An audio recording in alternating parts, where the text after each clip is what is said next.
The last climatic upheaval was not too far ago, just 300 years ago. We witnessed the last ice age in 1600s, and that brought down the temperatures of Earth by 3.6 degrees centigrade, and that broke a pandemonium. There were riots, there was famine. Most importantly, that decline disrupted the grain pattern, grain harvest pattern. It was coal and oil which started getting used by industry at large. Countries started using this. And it was actually these villains of today who brought up the temperature and stabilized it through greenhouse gas emission. This often happens in history, that the hero of today is the villain of tomorrow. So coal was not only a hero because of this, coal was also a hero because coal made industrialization possible. And what was not in the reach of millions of people came in their reach because the cost came down because of mass manufacture. So also coal and energy rid us from menial jobs. Machines could take over. There's another favorite example I have these days of a hero turning into a villain. Slavery, which was, as far as we know, was a social evil, actually it came as a big boon when it was first invented. Because when wars used to happen, which was very frequent, the vanquished tribe had to lose all its men. Everybody was killed. So slavery was brought as an alternate system to having, after defeating the other side, they had the chance to live, though subjugated. So it was a very big social invention. Of course, later it became a villain. And usually, this process is irreversible. So if coal and oil have become a villain today, they can't come back as heroes usually. This is what I've seen. In 1950s and 1990s, from 1950s to 1990s, the new discoveries made it very clear that this time, climate change which is coming is going to come because of human intervention. And climate change, I feel, is a very mild name for such a big problem. And I think it was those parties which were getting affected by climate change that made sure that this name was very mild. It should be a climate crisis or at least a climate downturn. Global warming also, I feel, is a mild term, because in many cold countries, warming is supposed to be a nice thing. They would love to have more of it. So even as evidence was accumulating and climate scientists were getting alarmed, fossil fuel industries and allied lobbyists and think tanks were working to obscure and deny the science behind global warming. And many a time they were drawing tricks from the tobacco industry lobbyists who were denying the connection between smoking and cancer. Many a time, the lobbyists were also the same. So this was happening. But evidence was becoming overwhelmingly in favor of the fact that climate change is a big problem we are going to hit. Kyoto Protocol came and Paris Agreement came and then COP meetings came. So net zero emission or net zero will be achieved when all emissions made by human activities are counterbalanced by removing carbon from the atmosphere, This can happen through two main processes. One is afforestation or reforestation, and second is direct air capture, where you scrub carbon from the atmosphere. The net zero timeframes for CO2 and CO2 plus greenhouse gases like methane, nitrous oxide, etc. are different. But broadly, we will need to transform how we power our economies, how we transport people and goods, and how we feed a growing population. This is broadly the net zero agenda right now. And how long-term target of net zero by 2070 will guide our short-term actions. This is where the critics of net zero are saying it is too long-term an angle. And secondly, you are not talking about reducing emissions. You are talking about balancing emissions through capture and afforestation. Why are you not talking about reducing emissions? And they are also saying all political parties which are at the helm today and are supporting fight against climate change, how much life would they have? Maybe a decade, maybe maximum 2 decades. But you are taking targets which are based in 2070. Like a sales manager who always, whenever he makes a 5-year plan, the 4th and the 5th year plan is really zooming. Siddharth is smiling when I'm sure he's doing the same with the investors. So they are saying political parties have limited shelf life at the helm. They are making the promises, and they will not be there when the time comes to measure them, measure the success of those promises. Even companies, they are saying, companies, even a listed company has a short-term horizon, maybe 1, 2, 3 years, many a time just a quarter. So why will they go for such a long-term target earnestly? Which is why people are stressing now on 2030 targets. And I'm glad that both Blue Circle and Log9, two of the leaders in their own spaces, are also looking at 2030 targets, and that should form the perimeter of this discussion also. This is my request. Businesses have a big role to play as they are innovative, resourceful, and they have big reach. And they can help in decarbonizing the infrastructure, the value chain, the products and the services. And their climate fight is being supported by investors as well as by customers. And today boardrooms are being asked not only for objectives, they are being asked for strategies for action, strategies for achieving them. SEBI and BRSR, you already know, has asked top 1,000 companies to report very seriously their sustainability actions.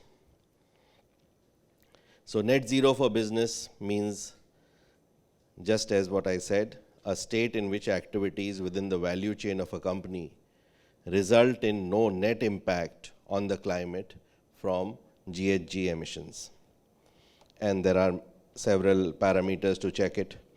There are several things which are easily within reach of companies, like replacing the car fleet by EVs, or to sign a contract for solar electricity.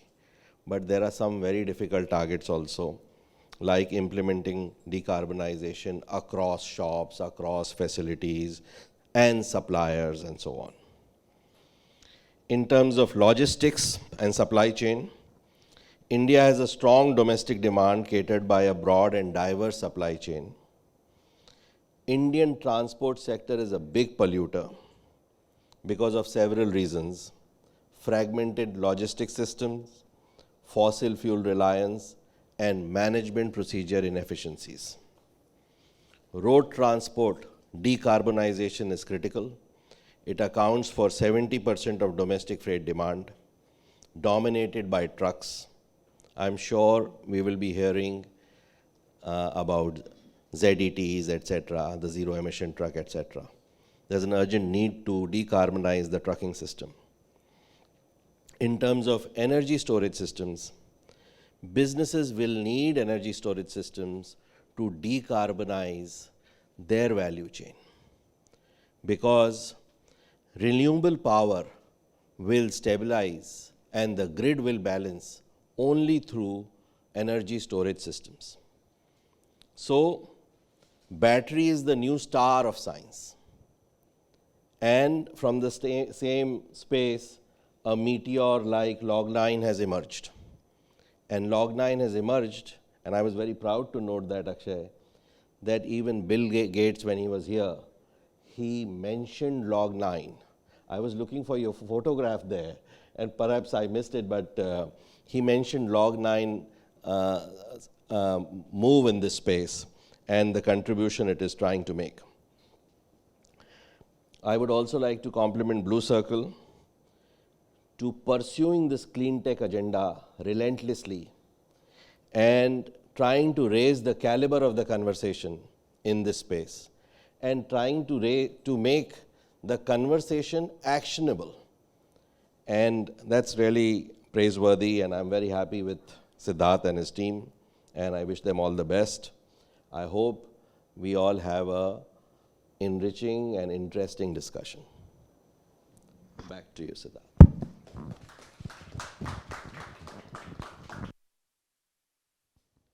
Thank you very much, sir. That was truly enlightening. I would now request Dr. Akshay Singhal to please begin and moderate the session. Thank you everyone for joining in today. I'll like to start with a quick presentation. I'll try to keep it short so that we have more time to kind of discuss thoughts and come up with some action points. But just to set the context, there are a few slides that I would like to draw your attention to.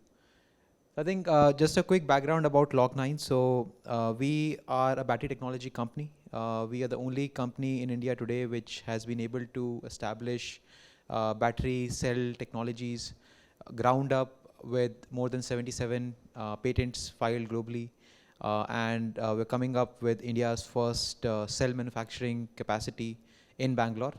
So the first commercial line is getting established on 21st of April. And that is, I think, a big milestone, not just for us, but for the entire country, because it sets the stage for larger facilities and larger capacities to kind of come up in India.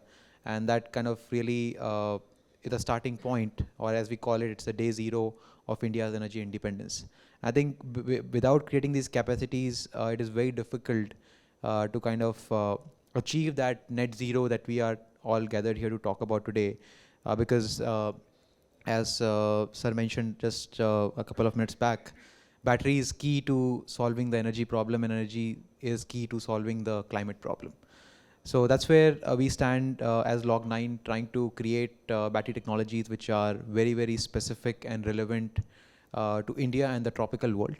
A lot of battery technologies have been created globally, but none of them have been created keeping the Indian or the tropical requirements in mind. And this is across our climatic conditions, our vehicle types, usage patterns, road conditions, and that's the reason why we have seen so many performance issues and safety issues, vehicles catching fire and people dying, and all of that has been seen over the last few years. So unless and until we take an attempt and kind of devote ourselves to creating solutions which are required and relevant for our part of the world, nobody else is going to do that. And what will happen is that we'll just be put forward some solution which we'll have to accept, and we'll have no choice to kind of not take it.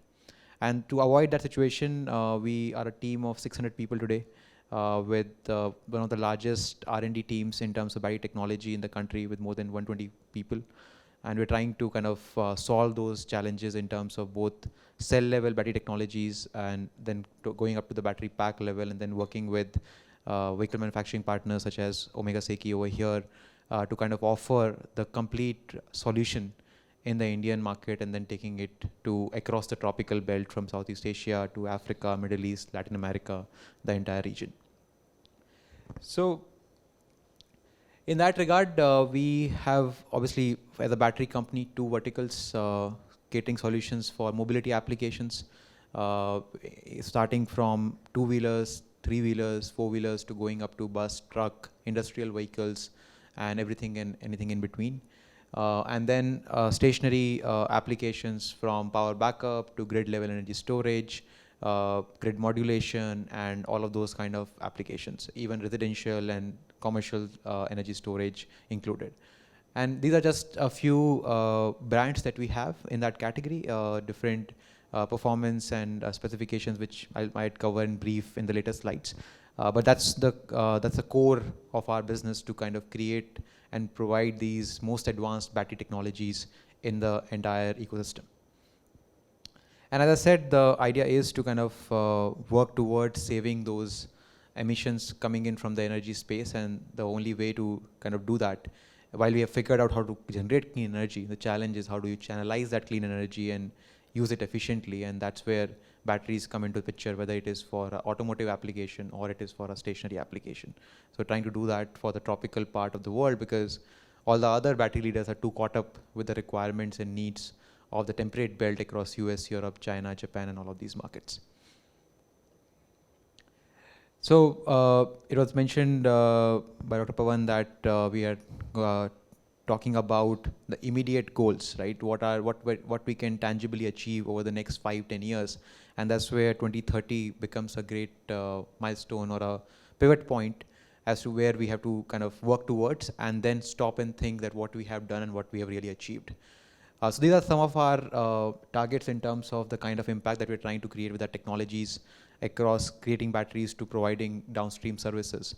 And this is across savings, direct emissions from energy generation, to saving emissions from automotive applications, and then improving the overall value chain when it comes to the industrial sector. So this is, I think, one of the most important slides of my presentation today, which is to kind of think about things that matter, right? And I think I'll just draw down on a brief conversation that we are having outside as people are gathering in about, so we're talking about visiting cards and whether a digital format is better or a physical format is better, right? Many a times when we are too passionate about something, like for example, today's theme being around net zero and climate change, we try to get distracted, right? And we start to focus on things which might be easy to achieve, but lack perspective from a larger impact, so to speak, right? And that's why it is important to really be data oriented in seeing that where is the biggest devil sitting, right? If you look at carbon emissions, more than 2/3 of carbon emissions are directly or indirectly attributable to our energy consumption, whether that energy is being used in our houses, whether it is being used in form of fossil fuels for our automotive applications, whether it is being used in the industry for producing whatever products and services, or it is being used to kind of plow the field or irrigate the fields and in agriculture or wherever else, right? So if you look at that part of the entire puzzle, this is the biggest piece. And out of that, almost 2/3 of that is actually related to the growth of the economy, which is basically industry of all types, right? So whether it is generating products or transportation or other allied services, that contributes to 2/3 of the biggest 2/3 piece in that sense. So I think it is a responsibility, and it's an...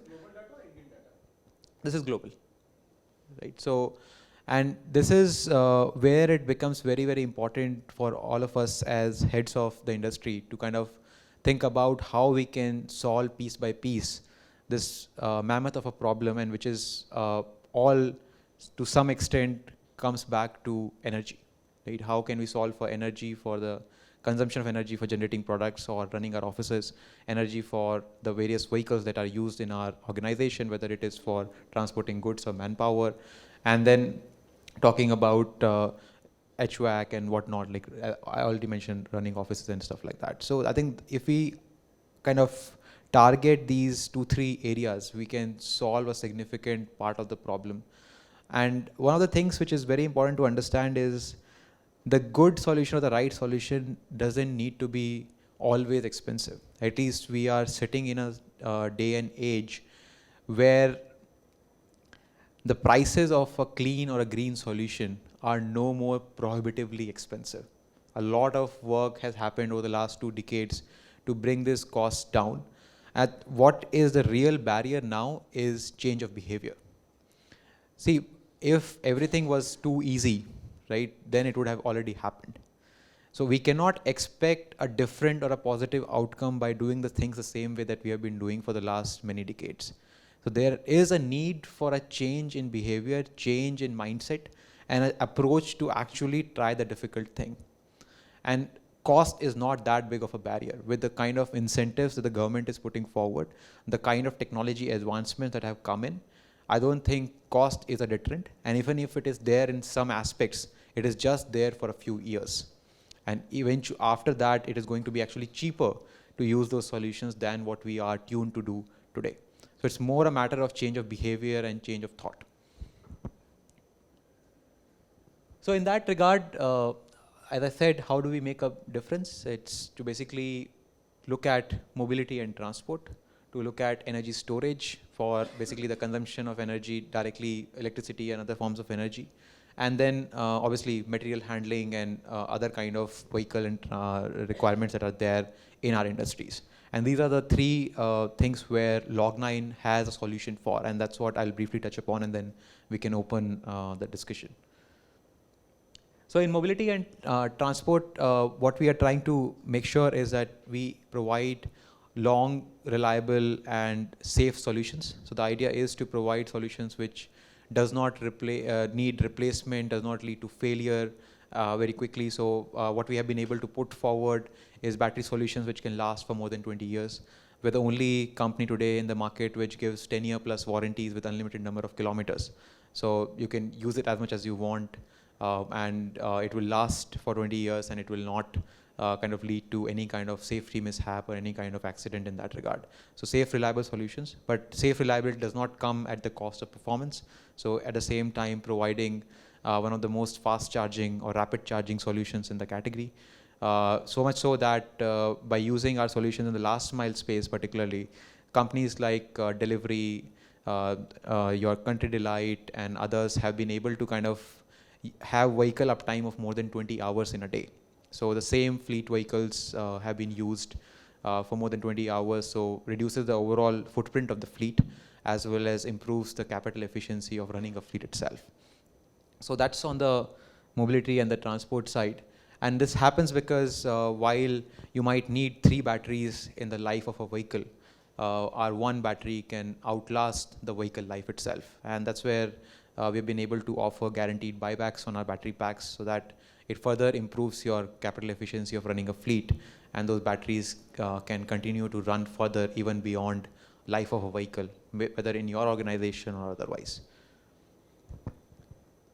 Similar, so this is basically the kind of savings that can happen from a carbon emissions perspective, and this is across 2-wheeler, 3-wheeler and 4-wheeler, and there is also a savings on the cost side as well. So already if you look at commercial utilization of 2-wheelers and 3-wheelers, there's a very clear cost saving which is possible now given the mix of the new technologies as well as the incentives from the government, where you save on a net basis by running electric vehicles for commercial applications. The 4-wheeler market is still picking up. There is a lot of room for development. Happy to inform that we have been the first ones to offer a 4-wheeler solution in the market, which has been the choice of electrification of fleets for companies like PepsiCo and Maersk and others. And we are committed to kind of further solve the cost delta problem on the 4-wheeler side, and as government is also gearing up to kind of support that sector. So with this 2-wheeler, 3-wheeler and 4-wheeler kind of available applications available, or so to say solutions available, you can really solve for the transport and mobility problem of your companies. Then comes the energy storage part, right? And this is very, very important, and I think one of the biggest pieces of this puzzles. So 24% of all emissions in the overall scenario can be attributed to energy used for products and services, right? And while we know how to generate clean energy, managing and transmitting and utilizing it is the missing piece. And so much so that that is the problem why when the governments know, when the companies know that solar power is cheaper, still new coal-powered plants come up and still more coal power is being generated in the country, while the cost of coal power is to the tune of 6 rupees, 5 to 6 rupees per unit of electricity, while the generation cost of solar is between 2 to 3 rupees. So storage holds the key for that scale, and if we have to really go for that 500 gigawatt of target of renewable energy generation, it cannot happen without storage. So in that regard, as we many companies have opted for either open access renewable energy or solar rooftop-based renewable energy, storage still remains a challenge, and how do you solve for it? So that's where we have a whole slew of solutions with respect to long life, as well as being able to kind of manage between the power to overall peak power as well as the total duration of energy storage. So all those solutions are being piloted right now with various organizations, including the armed forces as well as other private companies. So we are happy to work with you to understand that what is the overall LCOE that you can get out of our storage solutions and what kind of solution works best for your use cases. So just a quick comparison between how it is better in terms of the conventional storage solutions, which is predominantly lead acid based, to the lithium ion conversion. Obviously, you can have much better efficiency of energy storage, the charging to discharging efficiency, as well as the overall footprint of space required for these storage solutions, and then also the smartness in terms of when to charge, when to discharge, and how to utilize that energy. So all of those features come built in with the advanced solutions that we are able to provide. I think this I have spoken about. So, so basically, again, the same trend follows. So given that most of your solar assets are already, or wind assets are already at a 20-year plus kind of a lifetime, the batteries are not able to match up with that kind of life. So we are already providing batteries with much longer life, so that kind of tune in with your entire installation, and then provides you a reliable solution for the entire project life in that sense. And then the last part is material handling, from anything from forklifts to tow trucks to scissor lifts and everything, right? So while there is already a huge trend towards electrification of these machines and equipment, that is still being done on old technologies, predominantly lead acid based, which requires very frequent replacement of batteries within a couple of years, long charging times, holding of extra batteries, and all of that happens. Whereas with our solutions, the lithium-ion batteries that we are able to provide, it can be charged very, very quickly. So you can get as low as 15 minutes of charging time on a forklift. And that kind of ensures that the same forklift can be used throughout the day without any downtime. And at the same time, you don't need to worry about any failure in the battery, because it is reliable and it will last as long as your forklift equipment, the mechanical part of the forklift, are lasting. And that's true for any other equipment in that space, from tow trucks to the lifts, as I mentioned. So that's the third piece of the entire industrial carbon emission saving problem. So these are the various solutions that we already have, and we already have done it with multiple companies, and we are very happy to kind of work with you to kind of see how they can be integrated, what are the right kind of downstream services that are required in terms of the right charging protocols, the charging infra, connecting it to the grid, connecting it to the solar rooftop. Sorry, what happened? Can you bring back the slide? Yeah, so connecting it to the power infra, and then also, for example, when you talk about fleets, how can you kind of create an ecosystem of electric fleets to be used not just by your own campuses, but also by your suppliers, right? How can we stitch together that kind of program to enable your suppliers to get electrified in their fleets and in their businesses, and that further kind of leads to better sustainability impact from your scope 1, 2, and 3 emissions regard. So that's what we do. So this is just the last part of my slide. So this is just a snapshot of what we announced last year. So every year on 21st of April, which is our foundation day, we do this program called Day Zero. It is about India's triumph in terms of creating new technologies and innovations. And last year we announced setting up of India's first cell manufacturing line, and that's going to happen on this 21st of April. So just a snapshot of what happened last year. And I would take this opportunity to invite all of you to Bangalore on 21st of April for the milestone of India's first cell manufacturing facility as well. Can you play this, please?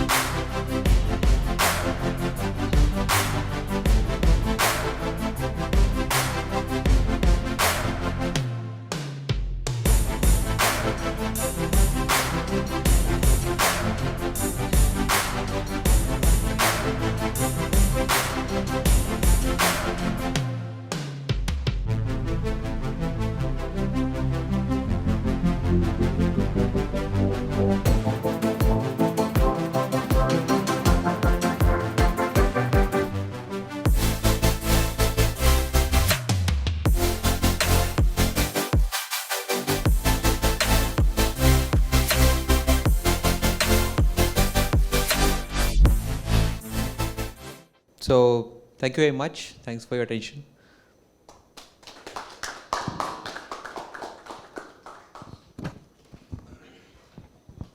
I think for the discussion, maybe we can start with a quick round robin of as to what are the key challenges and focus areas for each of you in your own organizations that we are trying to solve. And then we can discuss about 2-3 emerging topics out of that. Sir, would you like to go first? Sir? Sorry. Yeah, so very complex situation, and Mr. Chaudhary, I think that was very enlightening what you said. And truly that when you said, you know, the genie gets out of the bag, it comes as a savior initially, but you can't put it back. So, very true. Now, I would talk about my organization basically, probably that might help. We are a very young organization. So Bira started, it's an Indian company, and it started 7-8 years back. In fact, first 2-3 years we were hardly any scale. But then we started growing at 70% almost every year. And a couple of years back we realized, and it was actually, you know, net zero, yes. It was a marketing thought first, because we wanted to, you know, make something which appeals to the consumer. And in FMCG, you know, you need such things. So the idea was that we had 3 pillars. Cricket, because Bira sponsors ICC, you know, everywhere. Then curry. So Bira promotes curry all over the world with all the Michelin chefs. And, you know, beer and curry is something we take quite a pride in. And then we decided on the third C, which is climate. So we realized that for marketing, probably these 3 C's are very important for us, because consumer has become very conscious. Now, any Indian company which is startup doesn't have those deep financial pockets. Investing in capex is not an easy task. And people normally associate net zero with capex. So this was a double challenge, but we said, let's do something. And let's do something such aggressive that in 2020 end we thought of it. We made it a base year, and we said by 2025, all our manufacturing units, all our breweries will be net zero in scope 1 and 2.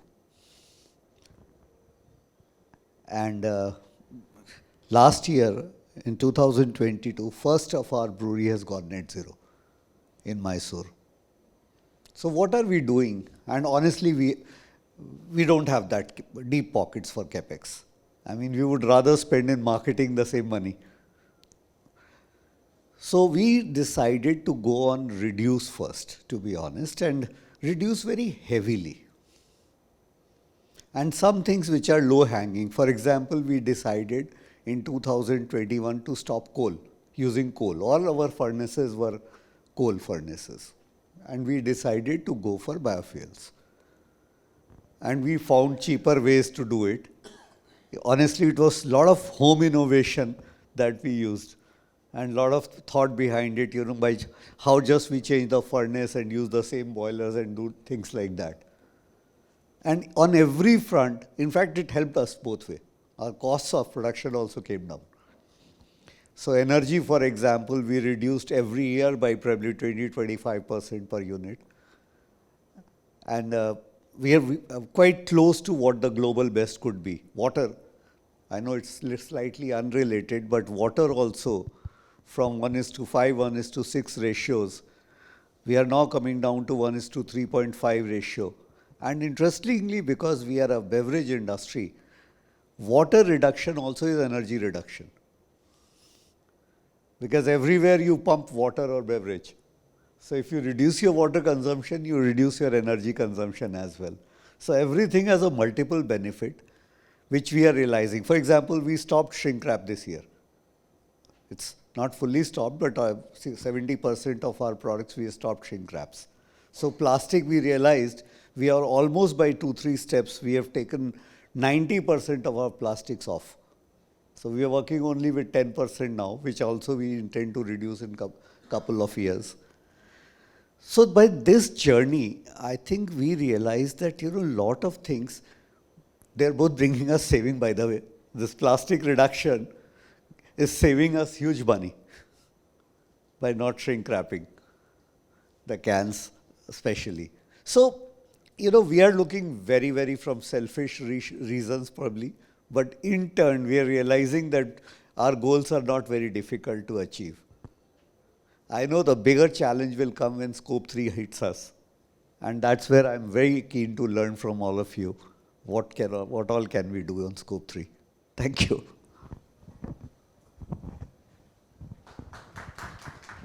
Thank you very much, sir. There's a lot of new things that I've been exposed to, and when I talk about Emami, when it came to net zero, about 3 years back, one of our directors called me and he said, when can we go net zero? I said, sir, net zero we cannot decide a target. So he says, no, then how are other companies doing it? I said, sir, we'll need to study. We got into a partnership with one of the IIMs and how to develop a net zero strategy. And they told us what we need to do, and we had our own team to measure our footprint. And like sir very rightly said, Scope 3 is something, then the past 3 years we've not been able to get a fix on. So if I don't know what my footprint is today, including Scope 3, how do I plan for becoming net zero? When this thing went up the highest level in our organization, the clear directive was, don't make statements for marketing. Don't do it just for the sake of doing it as a me too. If you don't have a plan, if you don't have a roadmap, don't do it. I am tasked with making that. And to be very honest, even I don't have a plan today. The other challenge that I come across, and this is something which is more of a impression driven rather than hard data. We have started investing into solar energy to the extent that if we have a vacant area where a panel can be put up, put it. That is the level that we are looking at now, whether it be a rooftop, whether it be open areas, top of ETPs, wherever possible. Now, the challenge there is, and which today I am sure probably after this discussion we'll take this forward again, that what I feel is that we are only storing energy in an inefficient manner, which is generated from fossil fuel, because most of the energy which we are consuming is eventually from thermal power plants. So a thermal energy, thermal power, coal generated energy is stored in an inefficient manner and used. It looks very good on paper, but are we actually doing the right thing? And I'm Sorry, really... if I can just come in here, I would like to understand this. How is putting solar panels linked to coal power? Batteries do not provide power. Batteries take power, store it and give it to you. I understand. So where is the power that the batteries are taking? But you have solar panels, right? So is that generation not enough? Yeah. Is what you are saying, or Yes. So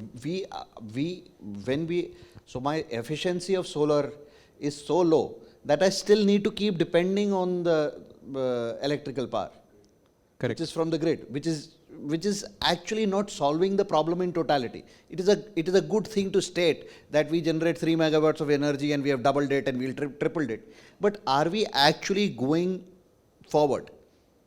So that's where, when I saw your presentation, I'm really excited because I feel that we'll be able to make a quantum jump there.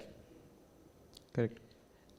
The third problem that we face is that the awareness or the pinch is missing in our consumer. Like sir talked about the consumer, like we are an FMCG company, we have people from Marico also here. Now a person who buys our products,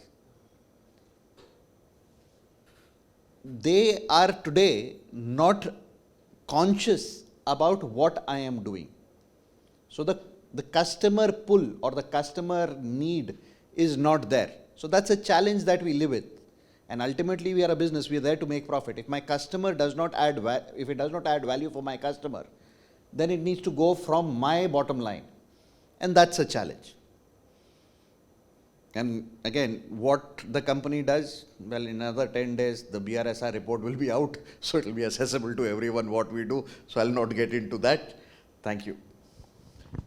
Thank you very much. So before we go forward, I think that's a very valid point, right? The amount of solar that we are able to generate in the kind of footprint of land or space available that we have is far lower than the overall demand. So I think there is already a very simple, so to say, solution which is being used by many industries is open access, right? So you have solar somewhere else and there are multiple companies involved in that business of providing you open access power. Where it comes down to again is that if you have 100% of that on open access, then again storage is something which you'll have to think about. And that's where I think we have a solution for. And that can be stitched together along with open access solutions to make sure that the entire energy is A, clean, and B, there is a way to channelize it for your fluctuations in demand. Whenever there is a peak demand, it can take care of that, and whenever there are lean times, I don't know who was mentioning, but as we were discussing outside, so solar rooftops have also a challenge that if the offices are not working on the weekends, where does that energy go, right? So all of that can be managed, and I think as you spoke about incentive to do it, right? So I think that is going to come in because we as a country have committed to 500 gigawatt of renewable energy generation by the turn of the decade. That is not possible without storage. And if that storage has to come in, the government is already implementing to some extent, and major policy shifts are coming in with respect to time of day tariff, with respect to what is the availability and possibility of net metering, people who have solar and how much can they put back into the grid or not put back into the grid. So those shifts will happen very, very soon. And in that regard, there will be incentives for storage plus renewable energy generation to kind of take over the energy demand of the industry. So these things will provide the right incentive along with the SEBI mandates to kind of report your emissions and all of those things, which are anyway in process. But solutions are there. They are already making sense in some states. Just to give you an example, for example, I think I just learned outside that already there is a 4 rupee delta between daytime power and the evening time power, right? With that in Maharashtra, while it's not the case across the states yet, but that kind of delta already makes the case for storage, because your levelized cost of energy from energy storage with lithium-ion batteries today falls in the category of around 6 to 7 rupees. And with a 2 to 3 rupees kind of a generation cost, you are below the peak time tariff. So it's not just about being clean, it is also going to lead to cost savings. Absolutely. Good. That's what I said. Your presentation was very exciting for me. I'd just like to add one challenge. when you look at open access, of the 9 plants that we have, there's only one plant which crosses the threshold of open access. Because today in India, you need to have a certain amount of capacity or your load to get into open access. No, so that also has been changed as of the new amendment which came in just a few quarters back, which was earlier 1 megawatt was the Yes. criteria. Now it has been brought down to 100 kilowatt. So as per the new amendment, you can get access, open access power for your smaller plants as well now. Yeah, I know this. The challenge that we are facing is that it's come, but it's still not implemented. Lot of states, we are struggling. We have applied. The moment it came, we applied. But it's been declared. But on ground, it's not been implemented. So this is a challenge. I totally appreciate that, and that's the challenge that we keep on facing, right? A lot of policies, even on the EV side, come at the national level, but by the time it comes to the state level, and finally it can be implemented on ground, it takes another 2-3 years. But the point that I was trying to make is that already the ball is in motion, and it's not a matter of if, it's a matter of when, and even that when is on a timeline of a few years and not a few decades. So that includes capex also, or is it only the opex you are talking about? No, it's capex. See, battery storage does not require doesn't any require a maintenance. any opex, right? So the opex is, even if it's there a little bit, it's very marginal, right? It's purely about the capex. So what is the levelized cost of energy, including generation plus storage? So the battery component being around 6 to 7 rupees, and also based on utilization and the application and what kind of demand pattern that you have, and combined with 2 to 3 rupees or whatever in that ballpark of generation cost, it is still below your peak tariff, at least in Maharashtra. So that's why I'm saying it works very well for states like Maharashtra, which have that kind of a scenario put in place. It's not across the country. But what is definitely going to happen is that within the next 18 to 24 months, What you will is see your that current happening. capacity? How much maximum you can go for? How much maximum as in? I mean storage.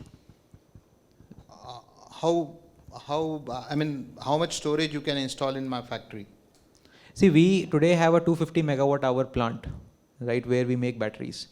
So that is totally dependent upon what is the kind of per factory demand that you have, right, and what megawatt and then what level of storage. That's why I'm saying it is a solutions. Our requirement is around 600 to 800 megawatts.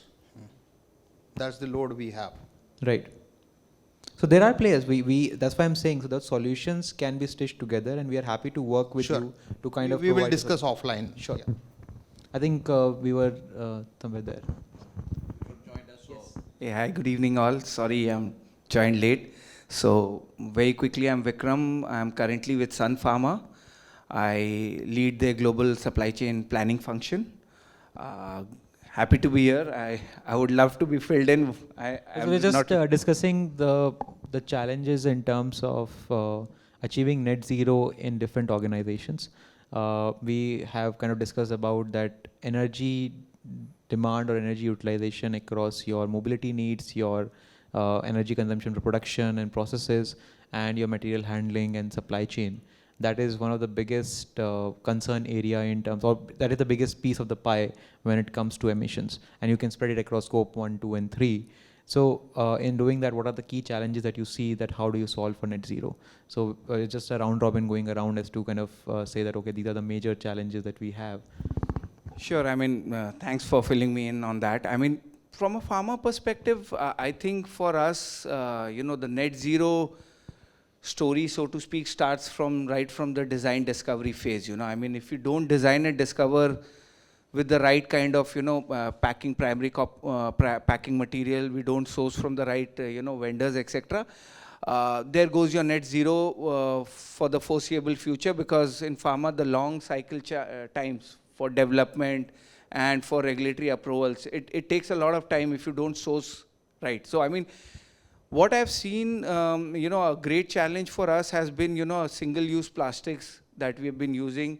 The packaging material, the excess packaging material that we are using in some of the packagings, I mean, how we can go away from cartoning, how we can, look at more sustainable bottle packs, etc. So in my mind, that becomes a key challenge in pharma, apart from, the mobility, of course, 2 to 8, how we are designing a product, what kind of temperature ranges it can withstand.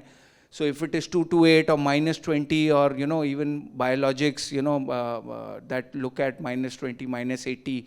So what kind of, designing? So in my mind, it starts at the drawing board when we start thinking about the molecule, what kind of, temperature ranges it can work on, what vendors we need to work on, what kind of packing material we need to source from. Because anything you design to work on pharma, and you want to change later, even a source change becomes a huge task. I mean, cost, money involved along with time, So that in my mind becomes a key challenge. How do we educate the scientists? Because at that point of time, you're looking at, coming up with novel drugs, and the idea is to come out fastest and best, I mean, just to give you guys a very quick example on, the COVID vaccine, I mean, we all know we got COVID vaccines developed very quickly. And then we came up with the nasal sprays so, I mean, if you just look at both the scenarios of the injectable ones, which go intermuscular, and the nasal sprays, how much of footprint you're moving out, in terms of not needing the needles and not needing special vials and all, and how you can just spray it, with the intranasal. So, I mean, yeah, that's my take very quickly before, I would invite others to, pitch in. But for my sake, I mean, how we start designing and, inventing, looking at drugs is the key. These are also very valid points in terms of saving emissions, which one came out of what Bira 91 mentioned, right? That reduce unless we are able to be more efficient in terms of resource utilization. And second is what he just mentioned about design choices, right?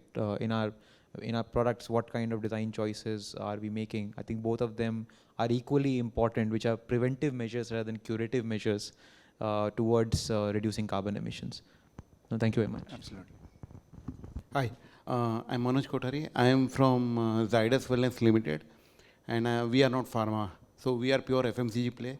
And let me give some of our brands, because there's generally misnomer in terms of understanding. So we have brands like Complan, Nycil, Glucon-D, sugar-free, Neutralite, etc. So we are a food plus wellness company and pure FMCG play.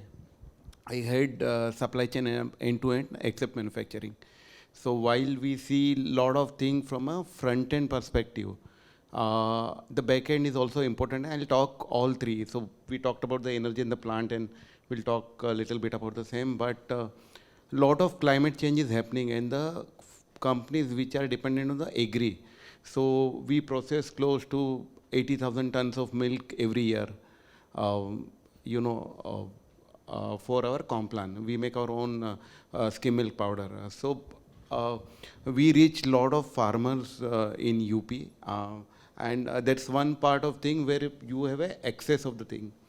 The second thing on the front end, I think as a FMCG company, we are growing in double digit year over year, and a lot of people are talking about the removing. I don't think so we will able to remove the plastic, because it's the best thing you can have, but we are still net zero in terms of the plastic what we put in the environment. So we do reprocess equal amount of plastic, and we keep on growing, because as a growing company, you can definitely reduce, you can use more sustainable material, you can have traceability, etc. But it will remain. It's not going to go away. On the middleware where plants are there, and we talked about a lot of solar energy. So we converted, many years before, from regular coal to diesel and diesel to biofuel. Now we are converted into open access. So, we realized that putting a solar panel, etc. on the plant in open space is not our cup of tea, because maintenance, etc. is havoc actually. So open access is the best thing you can have. And second thing about the capex. So when you are talking about batteries and all, from an industry perspective, people will invest in marketing, particularly FMCG company and all. But when it is coming to back end, they are not ready to take a long rope something. But when it is a revenue model, then it's usable, right? OpEx model is much more viable than the CapEx model. So you have to work on the same actually. So open access gives you that kind of thing, and you actually reduce the cost there. So lot of myth about the sustainability that it comes with the cost. It actually reduces the cost, and if you measure it properly, it gives you a lot of savings also. So for example, he talked about the cartons, etc. So when you move from white bag to grey bag, which is already from reusable paper, etc., you save money because white bags are costly one, and you can claim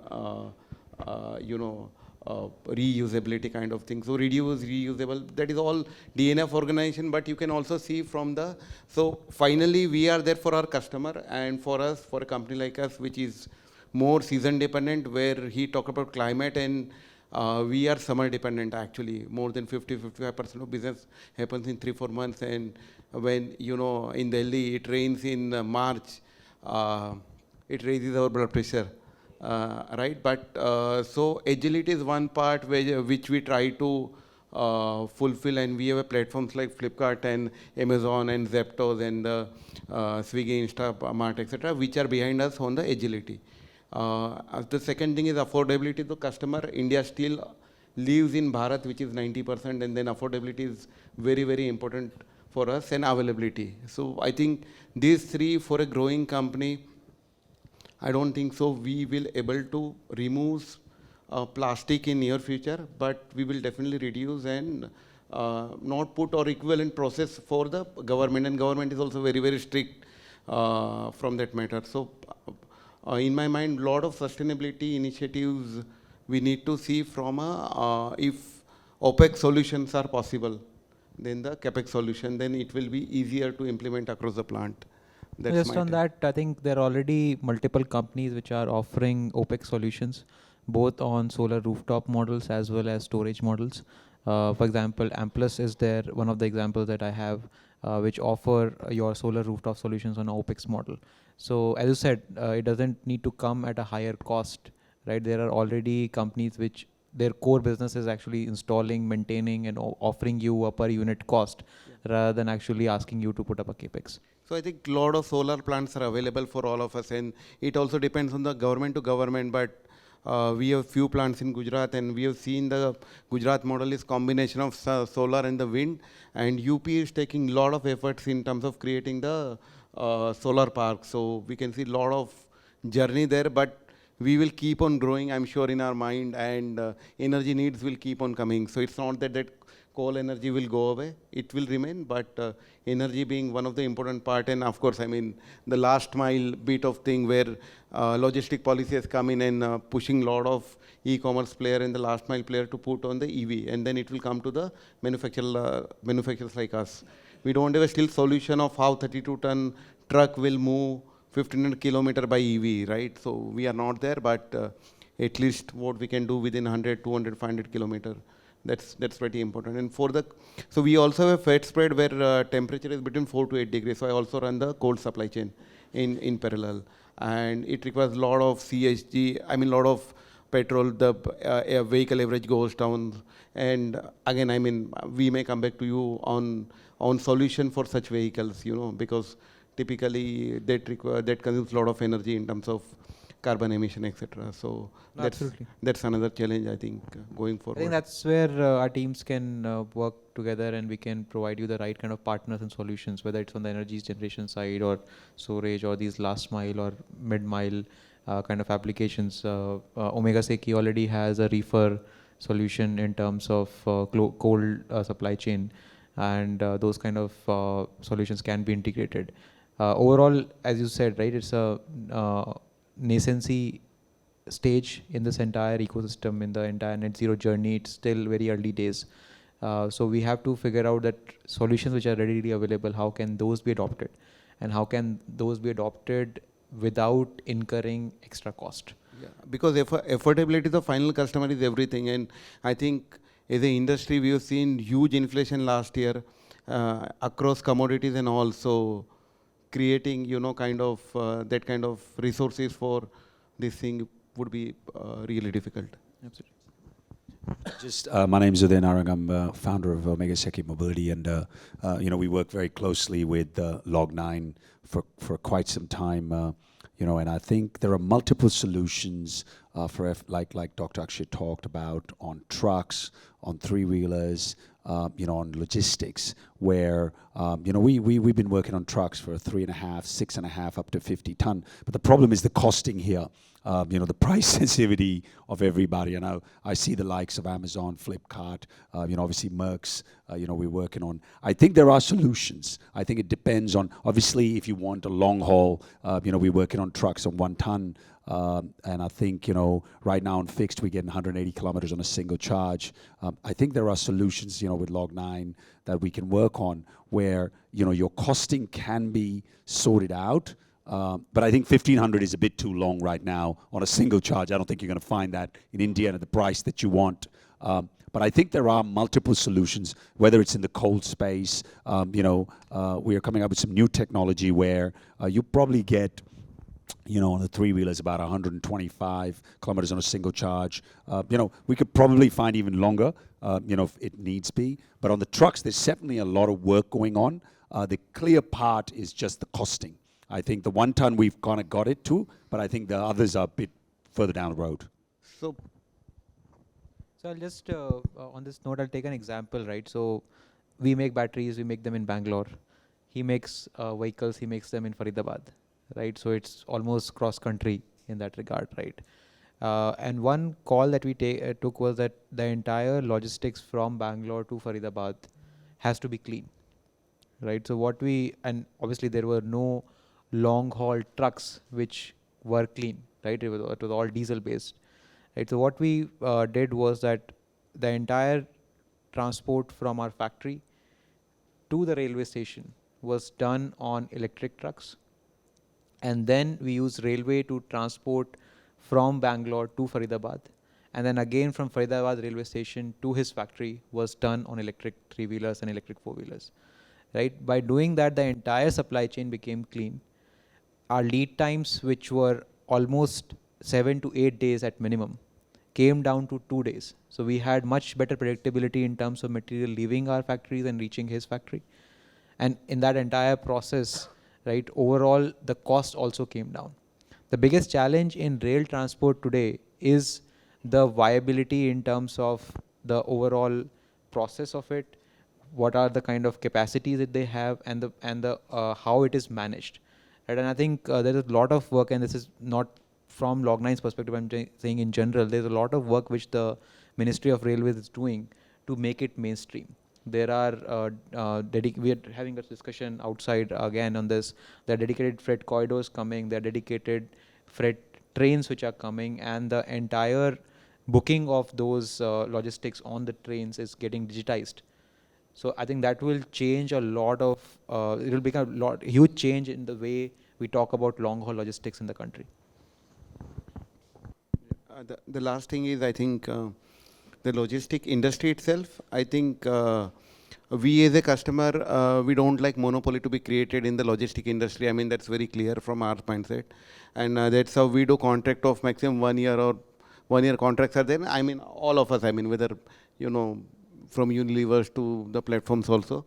And any investment, if it is done on a longer term by the logistic guys, and if he doesn't have a contract available, then it's a little bit paradox, right? So I think India works on a very, very fragmented logistic industry, and the costs are really, really cheaper. So I think that's a paradox in terms of adapting and change of behavior, etc. And customers are not ready to pay the higher cost. No, absolutely, and they don't need to. At least in the last mile space, that problem has already been addressed to a large level. So we have a program under our subsidiary called Log9 Mobility, where we are collecting diverse demands from various companies. So obviously there is a primary demand which is around e-commerce and that last mile, but there are off-peak hour demand which is coming in from companies. For example, we have Country Delight and all of those kind of companies, right, which are able to offer demand in the non-peak hours. And then when you have cross-utilization of vehicles across different companies and different demand pools, then it makes much more business sense for fleet operators to go electric, right? And at the same time, increase the revenue potential of the vehicle that they have. So those solutions are being put in place, and I think that is one thing that we can always do, that we can work with you, with your companies to kind of get that demand, get it enlisted on the platform. And then there are fleet operators who are more than willing to cross-utilize vehicles across different demand pools. Hi, good evening all. I represent Welspun Group, and we are 3 entities mixed into the group structure. So let me speak about the challenges as a textile company that we have. We're one of the largest manufacturers of home textile. And I would say in our experience, the scope 1 and the scope 2 problem is largely solved. We've adopted a mix of solutions on open access. We've got rooftop. We're also doing a capex investment on a hybrid renewable coming up in Gujarat, because we are based in Kutch, and Kutch has a lot of good wind and solar both. So I would say some part of energy coming from the renewables there, plus the biomass, I would say does a fair bit. I think there would be some part of it which probably will have to come in terms of storage. We've parked that part for some time later. But I see probably the scope 3 challenge is obviously the bigger challenge. And for us, which are, let's say, largely dependent on use of cotton as a raw material, there's a lot of embedded emission, which of course is something which we don't see a solution for. And when you talk about net zero, I would say that looks to be something where, I mean, we scratch our heads but don't see a solution immediately. What we have done from our side is trying to move out from conventional cotton to sustainable cotton, which gives us about 20-25% of emission reduction through the use of sustainable cropping and sustainable agriculture. But I really, at this point, fail to see what would we do for the remaining 75% of embedded emission in the raw material itself. I think the transportation, the logistics side, of course, is one of the key challenges, upstream, downstream, both, as we are one of the largest exporters of textile products. But the good thing is that since last year, we've been put up a system to very clearly account and measure what is my scope 3. I will be, of course, as a group function, we will be releasing the sustainability report in a couple of months' time, and we will have a clear picture of how much is my transport emission. And we've started, I think last year, we've started doing some trials on how do we do, bits and pieces of it. We are close to Kandla port. We tried doing the port logistics, EV adoption. I think the cost is a challenge. Technology, we're still unsure of, the vendors not ready to pick up. But I think we are very positive about how new players are coming in. We've started some bit of three-wheeler, the last mile delivery options moving to EVs. So I think gradually we've started looking at these solutions. But if you ask me a problem or a challenge which I don't really see an answer for, is probably the embedded emissions in the raw materials. Otherwise, I think the others, I see with time, employee mobilities, we are gradually moving to EV, so that piece is going to get taken care. The upstream, downstream logistics for my goods and products is going to get solved. I mean, in time, we see a lot of cost optimization coming in. So I'm pretty hopeful that maybe in few years' time, we should be looking at that net zero. While we ourselves have a target, scope 1, 2, I think our target is 2027, 28. We will be almost 100% on renewable. Scope 3, we are still iffy, by when could we? I think embedded is a very key challenge. Scope 3 is a big challenge, but I think we are also part of the scope 3 problem, right? Maybe not directly, but there is some other head of sustainability or head of strategy at a company which is responsible for your scope 3. Yeah, sure. Right? And that's where this dialogue becomes important, because some company has to solve their processes so that your scope 3 gets solved. Absolutely. So right? I think you're that's very where right, Akshay. We've started actually talking to our suppliers as well. So the entire value chain, sustainability keeps in, but that's a long haul. That's where we're trying to bring in this dialogue so that if it's a joint effort. When all companies do it, everybody's scope 3 will automatically get solved. Perfect. So I'll just request going further that if we can keep the thoughts to 2 minutes, because I've been told to kind of keep a check of time as well, so that we capture thoughts from the entire room. Thank you. Thank you all. I think first of all, very, very enlightening session till now. And I'll just give my thoughts in brief. So we started from SKODA Volkswagen, we started our net zero journey with a very clear commitment coming from top that we have to become net zero by 2050. And we started with analysis of the entire value chain, starting from resource extraction to the upstream value chain. There are 13% emissions. 2% is the in-house emissions. Almost 80% emissions goes into the use phase of the cars, and around 5% in the final end of life recycling. So let's talk about the part which was directly in our control. In India, I'm talking about. So it was 2% of our own scope 1, scope 2 emissions inside our plants. We started monitoring 5 parameters: energy per car, CO2 per car, waste per car, water per car, and VOCs per car. And its journey started almost 10 years back. I think we have done pretty well. The overall score is almost down by almost 52%, if I say the average of these 5 areas. In area of energy, obviously, as it was my predecessors told, we worked on energy. How can we minimize the use of energy? How can we bring much more efficiency into the whole process where the wastages are happening? I think it all started with awareness. Down the line, everybody working together, and I think we found out many solutions on reducing the wastages, usually using the waste energy coming out of the chimneys and all to again repurpose that energy. Second area to work was on this CO2 emissions. Now in the CO2 emissions, very clearly, whenever you reduce energy, obviously CO2 emissions getting reduced, but how we convert my use of energy to a renewable energy. We are very happy to say that at a single plant now, this year we have now inaugurated 18.5 megawatts of solar power in Pune. So one of our plant in Aurangabad is 100% carbon neutral now. This plant is 30% neutral. I wanted to become by 2025 100% both the plants, but the biggest challenge now comes is that after I achieve 30%, now the comes is that how do I do the rest part of it? Open access is one solution available to me. Energy storage, second solution available to me. Third solution which is available to me is about using biogas, which I can make. Now all these things is the excess of the question of cost of capital. 30% I took the name of Amplus. Yes, we used Amplus and they did an OPEX model for us. That's where we found out that environment and economy are two sides of the same coin. As you rightly said, everything saves money.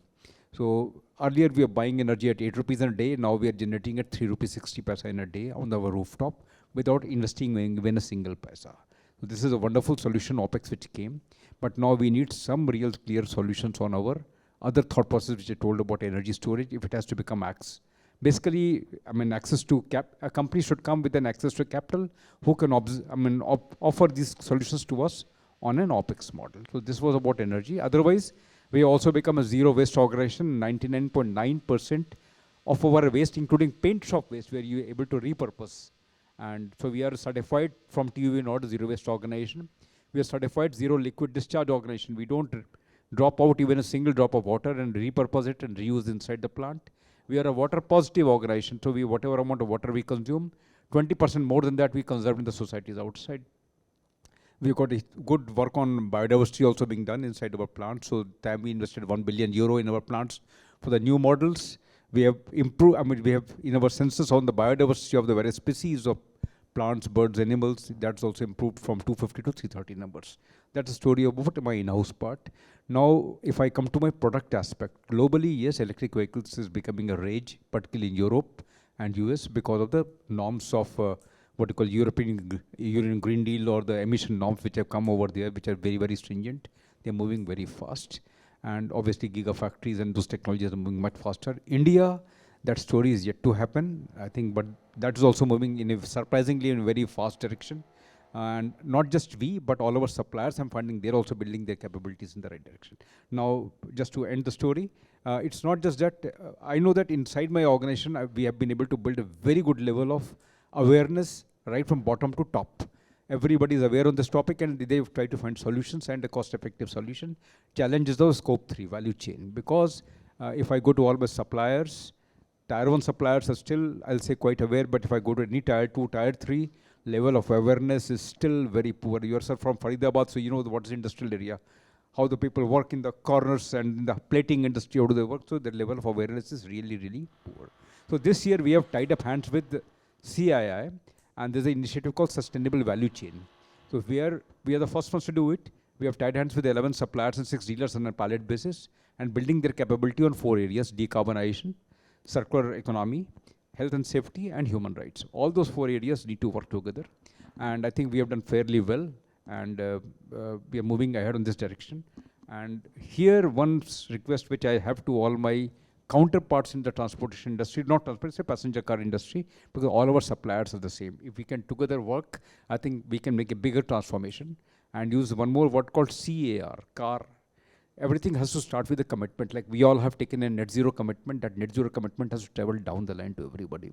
And they have to, down the line means all our value chain has to take that commitment. Commitment happens, then that's where action starts and that's where results will happen. On a national level, I'm on the 2-3 good committees. One is on B20 committee on energy resource efficiency and climate change. Second one is on CIS committee on 2070's net zero roadmap for transportation. And third is FICCI's committee on circular economy or circular economy framework, circularity framework. So this is where I personally feel, and whatever has come out is that India has got a big opportunity. India is still very, very young, and a lot of our more than 75% infrastructure is yet to be built. And that's very right at the design stage, as you said rightly, that at the design stage only, on the drawing board stage only, we have to build net zero in the whole process. Very valid point, sir. I'll just again request to keep it a little concise. Yeah, just one question I have, Mr. Khare.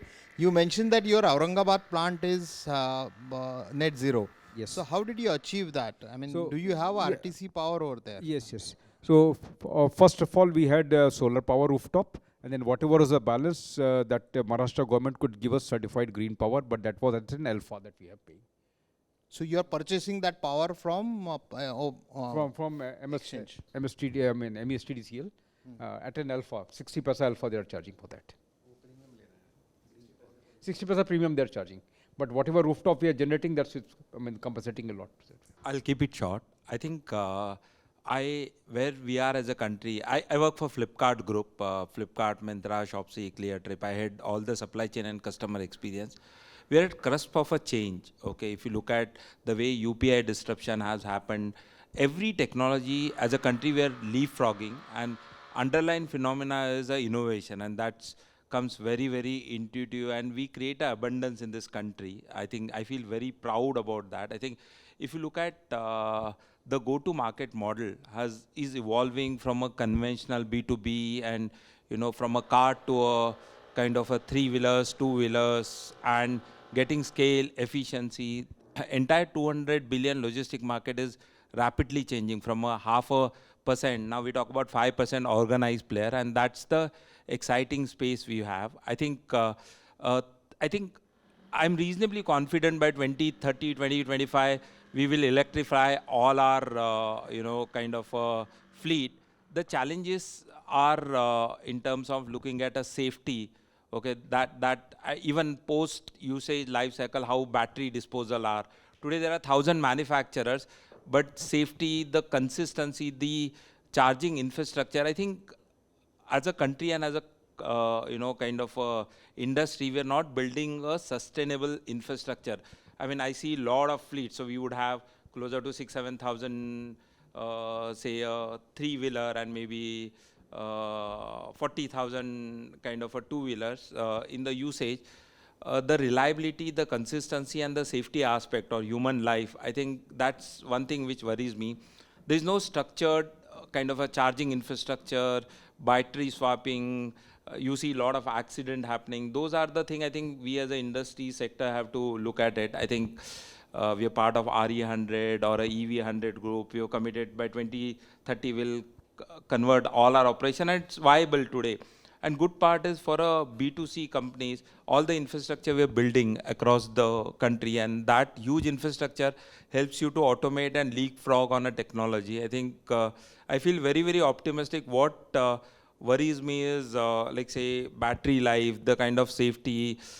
In terms of the financial economics, today the biggest challenge is still for EV, the kind of interest rates charge are at least 3% delta than the conventional one. Even we've been talking with Tata Group, and many, many others. Apparently, we need to disintermediate, create commitment to this, and take an agenda to a next level, and it can happen by industry and government engagement. I think government equally is doing great job with FAME subsidies and all. I think we are at a crust. I think technology has to stabilize. Some of the controls and governance has to come in place. Otherwise, a lot of post facto of battery disposal, many other aspects will struggle as a country, because lithium ion also has an element. I think I'm equally excited about hydrogen energy and long hauls. I think some of the bets which are some of the Indian corporates are taking are also encouraging. I think with solar, all of our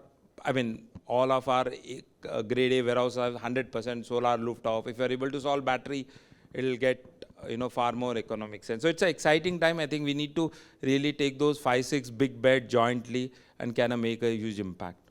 I think all of those problems are being solved, as I mentioned in the presentation as well. We already are offering 20-year plus life on batteries, so the problem of reliability or consistency is not there. Charging infra is being solved in the perspective that the biggest bottleneck to charging infra is utilization. And that's the reason we have made a great push towards first electrifying the commercial vehicles before electrifying personal use case vehicle. Because commercial vehicles, whether it is running for Flipkart or whether it's running for any industry in a fleet or any kind of last mile application, right? It provides consistency and reliability of demand for charging. Which location, which time, how many vehicles is more predictable. And by doing that, you can grow the charging infra more consistently. And then once it has grown, then personal use case can come in and they can also use the same infra. So that's the approach that we have taken, and we are happy to say that we have been able to increase the utilization of charging infra from, which was as low as 7-8% to as high as 48%. And that's how we have been able to aggregate multiple charge point operators on a common platform where they are willing to open their charging infra to our customers. And that's where anybody can turn up and they can charge their vehicles. So that is, all those ingredients are happening. Safety, anyways, we had one of the safest batteries in the ecosystem, but even the government has taken strides in terms of improving the standards and coming up with better and better norms which companies need to comply. So a lot of that is happening. I think we need to kind of be with that journey, and secondly, not, so to say, penalize that journey. One trend that I have seen, and I wanted to specifically bring out because you represent Flipkart, right? Certain e-commerce companies so obviously the EV with the whole incentives and all of those things, there is an angle of cost saving, right? So our EV fleet, if managed 100% perfectly, will reduce to cost savings. But there is a timeline to that. And if e-commerce companies start penalizing the fleet operators, saying that because you're using an EV and hence your cost should be down, so I will now start to pay a lower tariff per parcel delivered, then it will completely derail the entire electrification journey, because that fleet operator is still trying to get used to the whole concept of using an EV and they have not optimized their process yet. And bringing in that penalization of a lower cost tariff per parcel, I think it is going to derail a lot. So that's my just a humble request that as those strategies are being built, those penalizations don't come too early into the journey. Look, at OSM, we also run a very large fleet, and I think we work with all Flipkart and everybody else. I think you'll see a lot more change. I'll tell you what happens is the pattern, it's a joint effort, and I think, I'll be honest, right, I have a feeling that the e-commerce companies are beating up on the OEMs as well as the logistic players a lot. And it's not a complaint. We're happy to work. We're happy to learn. I know you guys got to make a lot of money, and I know that's most important. I think that there is a lot of, and I need to run because I got to catch this the last flight to Delhi here, and I can't delay it any further. But I would say if you guys want solutions, contact, Log9, contact us. I mean, whether it's 3-wheelers, 4-wheelers, 2-wheelers, we're coming up with multiple projects, 6-year vehicle warranty with a 6-year battery warranty, with a buyback of the battery. We build the product together. I think we're building multiple other products. I think trailer shuru hai, picture abhi shuru nahi hui hai. There's a lot going on here in this space. There are a lot of solutions. It's very easy to say no, but it's very hard to say yes. And I'd like all of you to say yes to green energy. And I think we, will definitely, Log9's been working with us right from day one. I'm so proud of Dr. Akshay for what he and Log9 team has achieved. But we will give you solutions. Reach out to us. Tata's doing some great work. Some other players are doing some great work. I think there's a lot of new solutions coming up. We're working on trucks. I got to run, I'm sorry, because the flight, I just don't know if I'm going to catch another flight till morning, so I got to be in Delhi. But it's great to see you all, and I'll definitely get in touch. Thank you so much. Hi, I am Arvind. I am representing Dalmia Cement, and we were the first company to commit for carbon negativity by 2040. And we did this in 2018, and not only a cement company globally, but a heavy industry, hard to abate sector. And when we did that, people were really laughing at us, because those who understand cement manufacturing, they know 60% of the CO2 comes from the chemistry, which is the embedded. When we convert calcium carbonate into calcium oxide, so that CO2 which emits, that contributes to 60%. And our total footprint is somewhere around 12 million tons, you can imagine. So 12 million, and we have a path to go to 110 million by 2030. We have roadmap. We'll be somewhere around 55 million by next year itself. So there is a huge task in front of us. We did not know all the answers at that point of time. 60%, of course, some blending we can do and bring it down to 50%. And on the fuel side, energy side, 40%. So we knew that either we replace the fuel or we replace the power, and we can get rid of that. With that 50% answer, we went ahead and did that. Balance 50% answer today also we don't know, but something carbon capture and utilization or some offset mechanism would come up, and that's what the optimism we have. Apart from being carbon negative, apart from having committed for carbon negativity, we are also committed for RE100, we are also committed for EP100, and we are also committed for EV100. So when we committed for EV100, we said that by 2030, all 3.5 tons and below will be EV. 50% of 7.5% will be EV by EV or maybe carbon neutral, whatever solution, hydrogen or something comes up at that point of time. So that's what we have committed. And 10% of the heavy vehicles which bring the raw material for us, that would also be carbon neutral. But the challenge what we have is when we committed for RE100, we are about 21%, 22% now. But we can't go to power exchange like Mr. Khare said, because we are on the board of power exchange, and we can't purchase a power beyond certain this thing, both energy exchange and power exchange. So we have a limitation over that. RTC power is something which we have thought of in few states. Banking is available now, 1 year banking, 1 month banking is available. That possibility we are exploring, but of course storage is something which is there on the power side. We are working with various players. Energy Vault, if you had heard about, they are coming out with a solution, concrete blocks going up and coming down. Pump storage also something we have thought of. We are working with them also, and we'll also work something on the power storage, like this is the one. So that's something roadmap we have. We are committed. We know certain solutions. We have some answers we don't have. But definitely 2040 is still 17 years time is there with us, and something or the other will come up. That's what we are thinking of. So thank you, Arvind. Arvind has been my predecessor in Tata Motors, and we're just carrying on his legacy, what he built there. But let me tell you that the transport sector, as you said, contributes to sizable emission. But I just wanted to shift the conversation to something which is not a cost, but one of hope. And I just wanted to tell you that this whole energy transition that we speak about is one of possibilities. It's one of hope. And it's an opportunity for humankind to look at ourselves from a very, very different set of lens. And we should not lose this opportunity.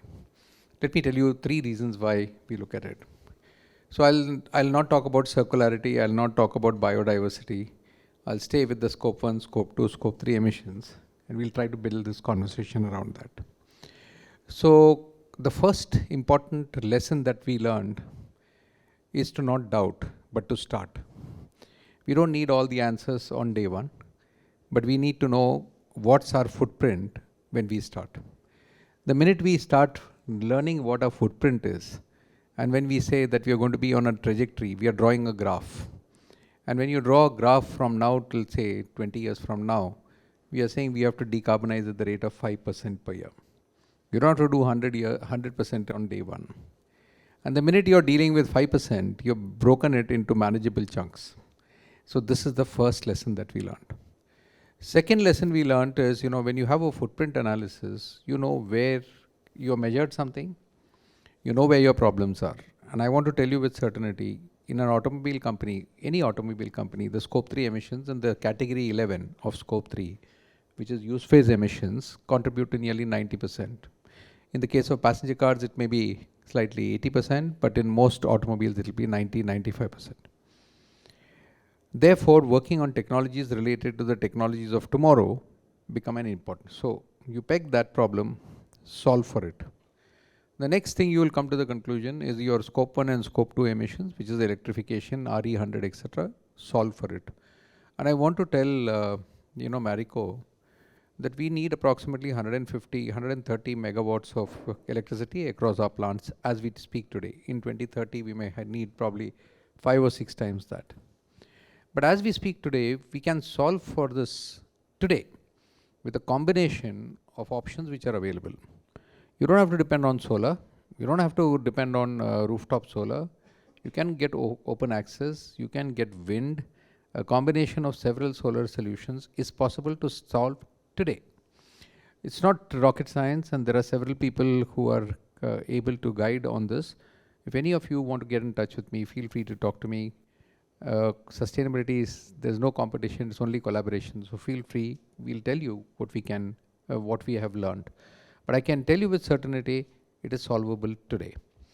The second thing which I want to tell you with renewable electricity, it is a business positive case today. So no questions asked. We don't have to waste time in trying to reinvent the wheel. Just get on and get yourself renewable energy. Scope 1 emissions, tough one to solve. But a great way to solve for this is electrify everything. If that's your mantra in the company, electrify everything first. Do it without too much thought. Then convert that electricity into green. You've solved a very big problem which is in your hands. Transportation are of two types, long distance and short distance. We are always talking about EVs and storage, etc. But we are almost at the cusp of something which is completely going to change the trajectory of the energy transition, and that is green hydrogen.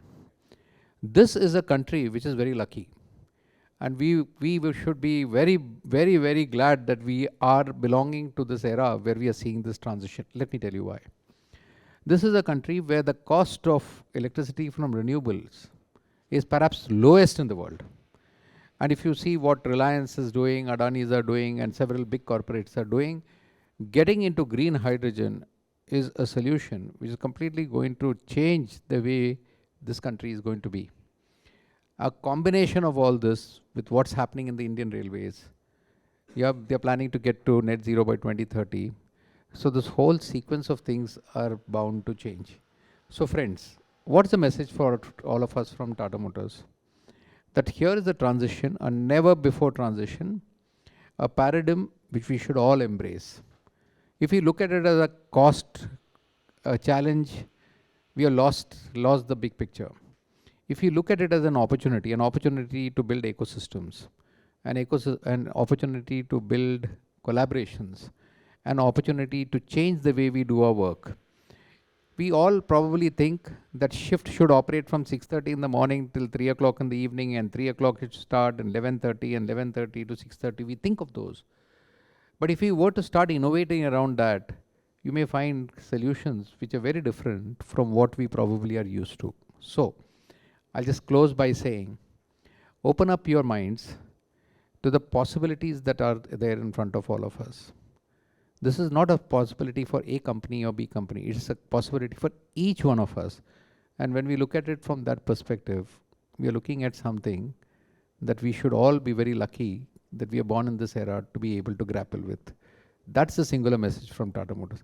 I'll not get into the product strategy, what are we doing with hydrogen, what are we doing with the renewables, and there's so much to be spoken, but that's more details.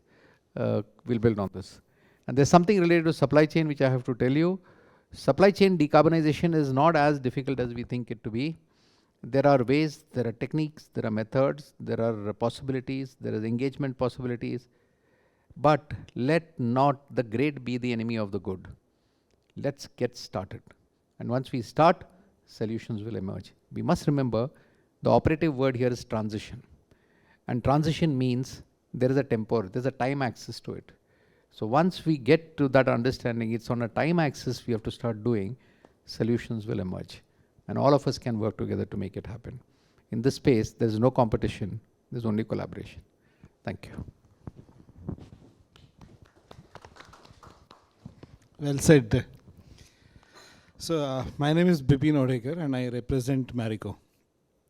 So unlike my other friends from FMCG have talked about, FMCG 7 to 8% for us is scope 1 and 2 emissions, and 93% is for scope 3. I think it would be the case for many of the other FMCG companies. And I think a lot of things are talked about scope 1 and 2, and everybody is talking about those problems are definitely solvable. I'll just talk about 2 issues in scope 3 which are relevant for this forum. One is on, see, most of us work with, when we talk about scope 3 is high in FMCG, we work with a lot of business associates. Like in India, around 70% of the industries of SMEs and MSMEs. Now, when these people wanted to go for renewable energy, many times they come back to us saying that we are facing issues because of the financial statements. So probably people like you can actually come up and then we can together work out some of the solutions which are feasible for them, because see, these people are what, 1 lakh square feet or 2 lakh square feet, small shops they are running with few people around us. So they may not be in a position to do long-term contracts, or they may not be in a position to put a lot of capex. But that is an area which together all business associates will definitely contribute to a larger set of energies. So that is one area probably some of the products need to be made so that the entire MSMEs and SMEs can be converted or shifted to renewable energy. Second, in our scope 3, 78% of the emissions are coming from materials, raw materials and packaging materials. While there's a lot of work which is happening on packaging materials of say alternative materials or recycled materials, raw materials is the area where probably there are opportunities, and something which my friend from Welspun also talk about, sustainable agriculture.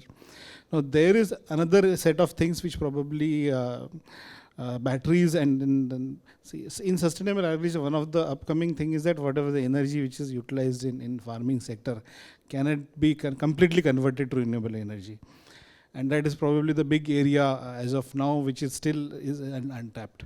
So these 2 areas, if we are looking into it, then probably there is a good opportunity to reduce scope 3 emissions also.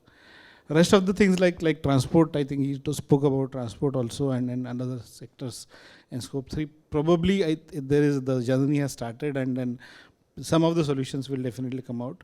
But these 2 areas, some deliberation may help to pace up these areas also and then come up with some areas. I think that's all from my side. I must, before I start to introduce myself, I'm Ram. I head environmental sustainability for the Godrej Industries Group, which is consumer products, agro, chemicals, and properties. I must take a little bit of this thing at you. I think you've taken all of my talking points. Because one of the things that you said, it's okay now? Am I audible? Yeah, because what you said about perfect being the enemy of good is literally the principle on which we've always worked at the Godrej Group. I mean, I'm not going to bore you too much with our journey so far. I mean, quite simply, that's our only target right now. Net zero, scope 1 and 2 by 2035. That's the target, broad level. It's broken up into various sub-targets, which I'm not going to bore you with. But the really important thing to understand is it's better to set ambitious target and fall short by 5 or 10% than think that the ambition's too far and not get anywhere at all. Having said that, I'll just focus on the challenges. I don't want to talk too much about what has been done, what has been achieved. I'll just focus on where we are really stuck and where we really need help. Am I audible? I think there's some. We will be at 70% renewable energy by 2025. But if somebody asks me where do you go beyond that, I have no answer. Because storage, at least the solutions that have been pitched to us, we've not really found one that's commercially and technically viable. Because our mix is largely thermal. Our thermal to electrical ratio is about 70 to 30. So cogeneration biomass has been a big area of focus for us. Apart from that, regulations in India do need to change. And there is a lot of work to be done on that, because if you see most of the places where we are stuck, where we're not able to go beyond a certain point, it's usually because of a local regulation. And there's no alignment between what the central regulations say or the state regulations. And that is something that needs to be fixed if you have to move past that barrier. Without that, we're not going to get anywhere. And I think the third point, this is across all three scopes, is data. And while I say data, I'm also, maybe this is a little controversial statement, but I really think we need to get out of the fixation of decimal level data points when it comes to things like scope 3 emissions. What is the point of evaluating 600 raw materials from 20 suppliers every year to a decimal point? Which is why we, in our science-based targets submission, we've taken up the supplier engagement, which is a much more practical way of doing it. If you can convince 80% of your supply chain to take up scope 1 and 2 reduction targets, and as long as they're achieving it, you don't need to know specifically each and every product of theirs how much it's going down by. That should, because the whole point of scope, I think we've forgotten the principle of scope 3. It was to influence your supply chain to reduce their emissions. It's not to monitor it to a T. I think so that is where data, we need to be a little smarter about it. And I met somebody recently who pitched an AI solution for this, using AI to really understand like supply chains and come up with broad level data. Similar to how we do for CDP and the other disclosures, would it not make sense just to have a commitment saying that if you've reduced your emissions by this much, you're an A category supplier, you're a B category or C category, and companies take targets like I commit to making 80% of my suppliers in A category by 2030. That's a much more simple, I think we need to come up with simpler, more practical solutions, because I see people pitching solutions saying we'll calculate every single data point of yours to the nth degree, which is a pointless exercise and a waste of money. And the only other point I'd like to add on the EV space, I think we'll be very careful when we speak about EVs, because unless the EVs are charged by renewable energy, you're not really making any difference. So when we say we're changing our fleet to EV, but if you're not being charged by RE, you're only shifting the point of emission from the vehicle to the factory. And one other thing, like I must say, I really resonate with that point, is that this is one of the best countries in the world in order to exploit the potential of RE. Not only do you have the generation potential, but if you look at the transmission losses and how inefficient system is, if we manage to modernize infrastructure there, look at the potential of RE that can be unlocked through that. And we've barely scratched the surface when it comes to using technology to manage the grid, which is like, you're using real-time adjustments, capacitive storage, there's lots that can be done. So there's a lot of potential. I just think we need to fixate on the larger strategic actions rather than get bogged down by small, operational issues. That's what. Good evening, everyone. My name is Atul. I take care of the CSR of the Emami group. Let me add a very different perspective here. Now, all of you are sustainability professionals and in the field of net zero. I'm talking from a perspective of, let's say, the 2070 target of the Government of India to achieve net zero, and what organizations can do or play a role in the achievement of that. While we are talking about the the units and the factories and what our organizations can do from a scope 1, 2, 3 perspective, I would be speaking more in terms of how organizations can actually help the country achieve the target through various CSR activities and social activities, working in the ecosystem. This might help you understand and calculate scope 3 better, possibly in the future, because we are working in tier 2, tier 3 cities, so on and so forth. Let me just give a reference to context. We are all governed by the Ministry of Corporate Affairs. And we have this Companies Act, and under Companies Act, we've got Section 135, and under Section 135, we have Schedule 7, and under Schedule 7, we have a Clause 4 that talks about environmental sustainability. Let me give you some data, okay?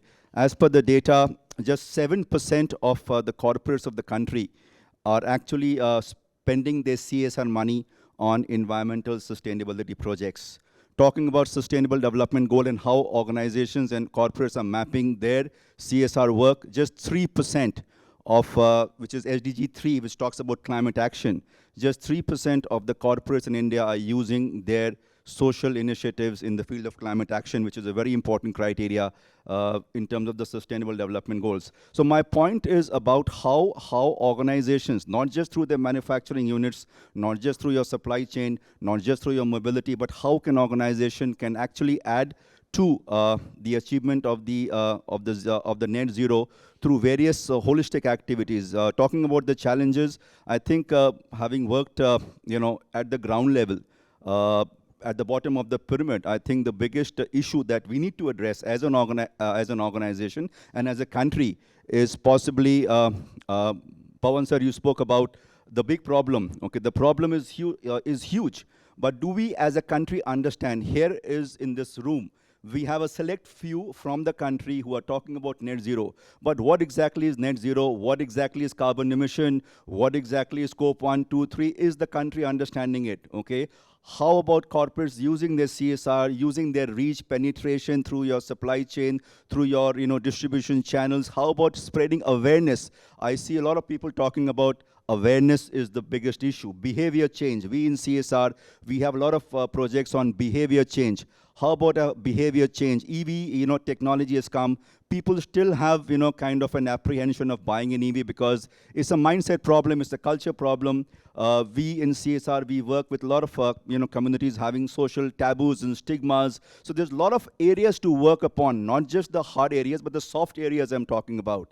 And I like your perspective in terms of when you said organizations are looking at short-term profit. But in the process of looking at short-term profit, are you kind of compromising your long-term gain?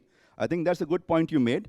And so what my point here is a more holistic perspective towards achievement of net zero, how organization can have a more 360-degree view of the problem and look at not just your units, look at not just your organization, but look at the entire spectrum. Okay, look at the entire ecosystem, look at the entire areas of work which organizations can help in contributing in the achievement of the net zero target. My last point is about the 3 Ps we talk about in today, the people, planet, and the profit. Profit being the most important part. Well, profit is required for organizations to survive. Like we all need oxygen to breathe. But does breathing oxygen become the purpose of our life? No. There need to be a bigger purpose of our life in terms of beyond breathing oxygen. Profit is required by the organization to survive. But do the organization have to think beyond profit to look at a longer term purpose? And this is where we as a country, we as a society need to move on and look at purpose, and which is more than profit. Okay, these are some of my words. Thank you so much. Thank you very much for bringing in a fresh perspective. I just have 2 follow-up questions on that. Please. Right? Why do you think CSR capital is not being used for creating that awareness or kickstarting that process? One. And the second is that why can't, and this is from my learning and everybody else is learning here, why can't CSR be used to kind of solve for scope 3 emissions, right?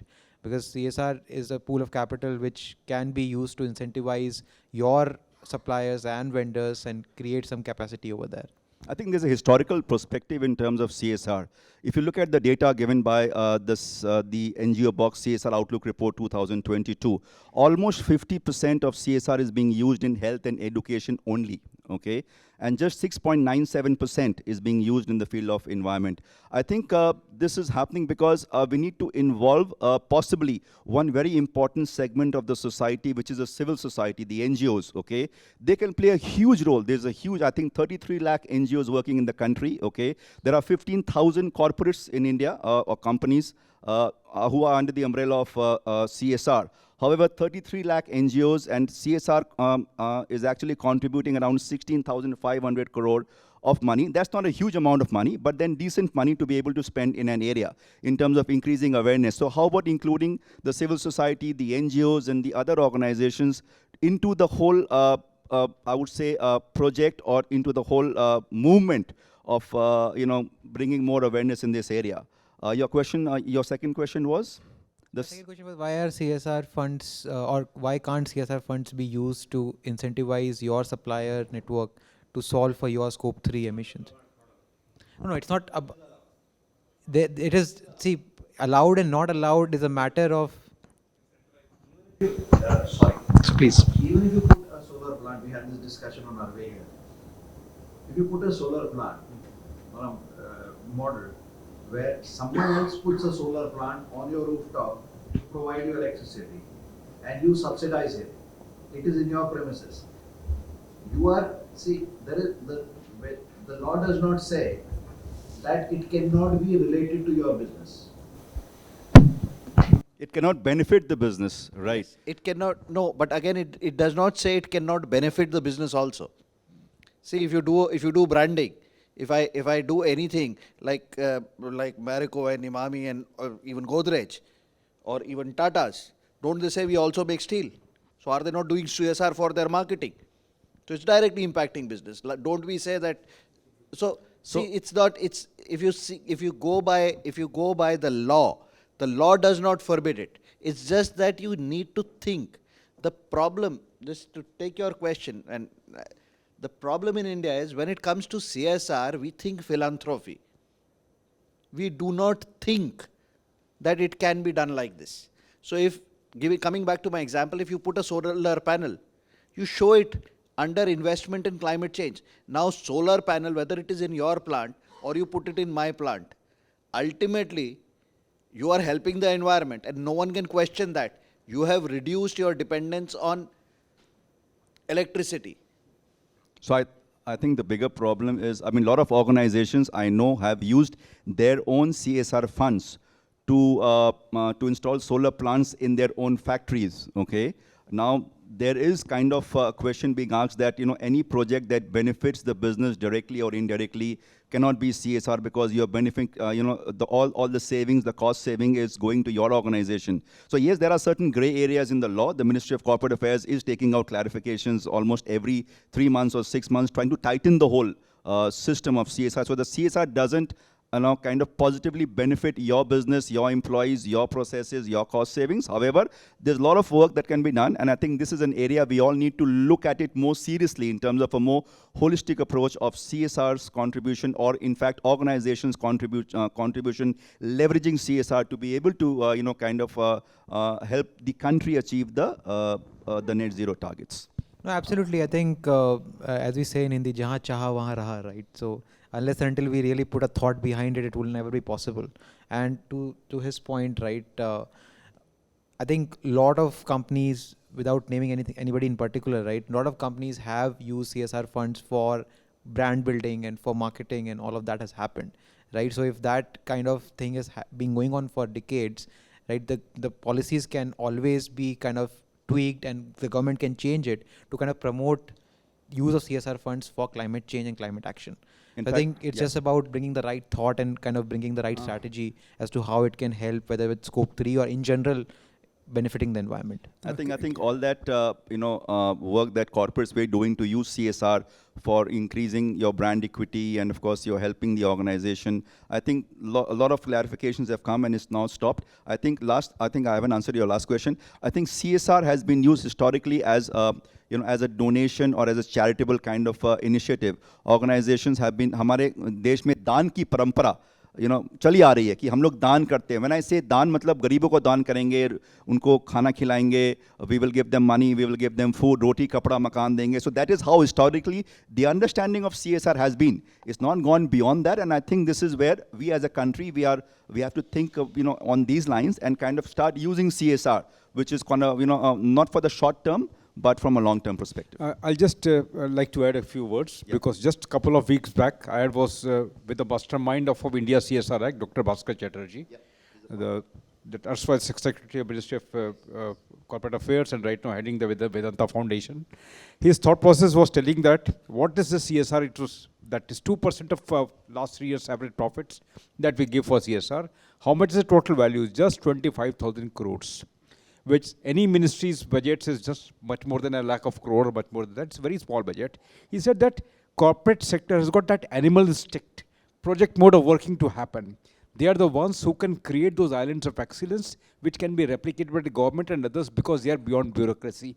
And nobody limits our mind to work in this direction. I totally agree it should not be used for our own business benefits, which many corporates try to find out how we save costs by using the CSR funds. That's not right, but by using a tree plantation, reforestation, and there are a number of methods like supporting nearby communities on this third party, on this thing, solar power. Even Punjab's tea stubble burning, even that is bringing down emissions like anything.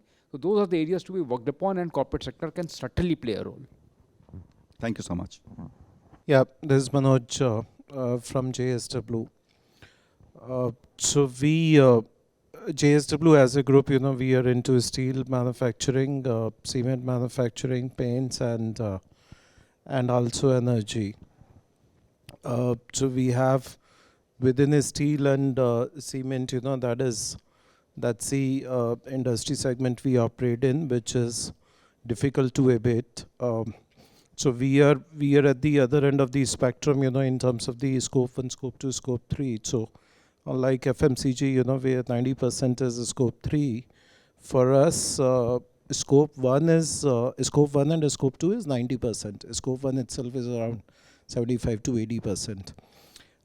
So there are ways and means. So Arvind, we are colleagues and we work together, on a lot of initiatives across the industry.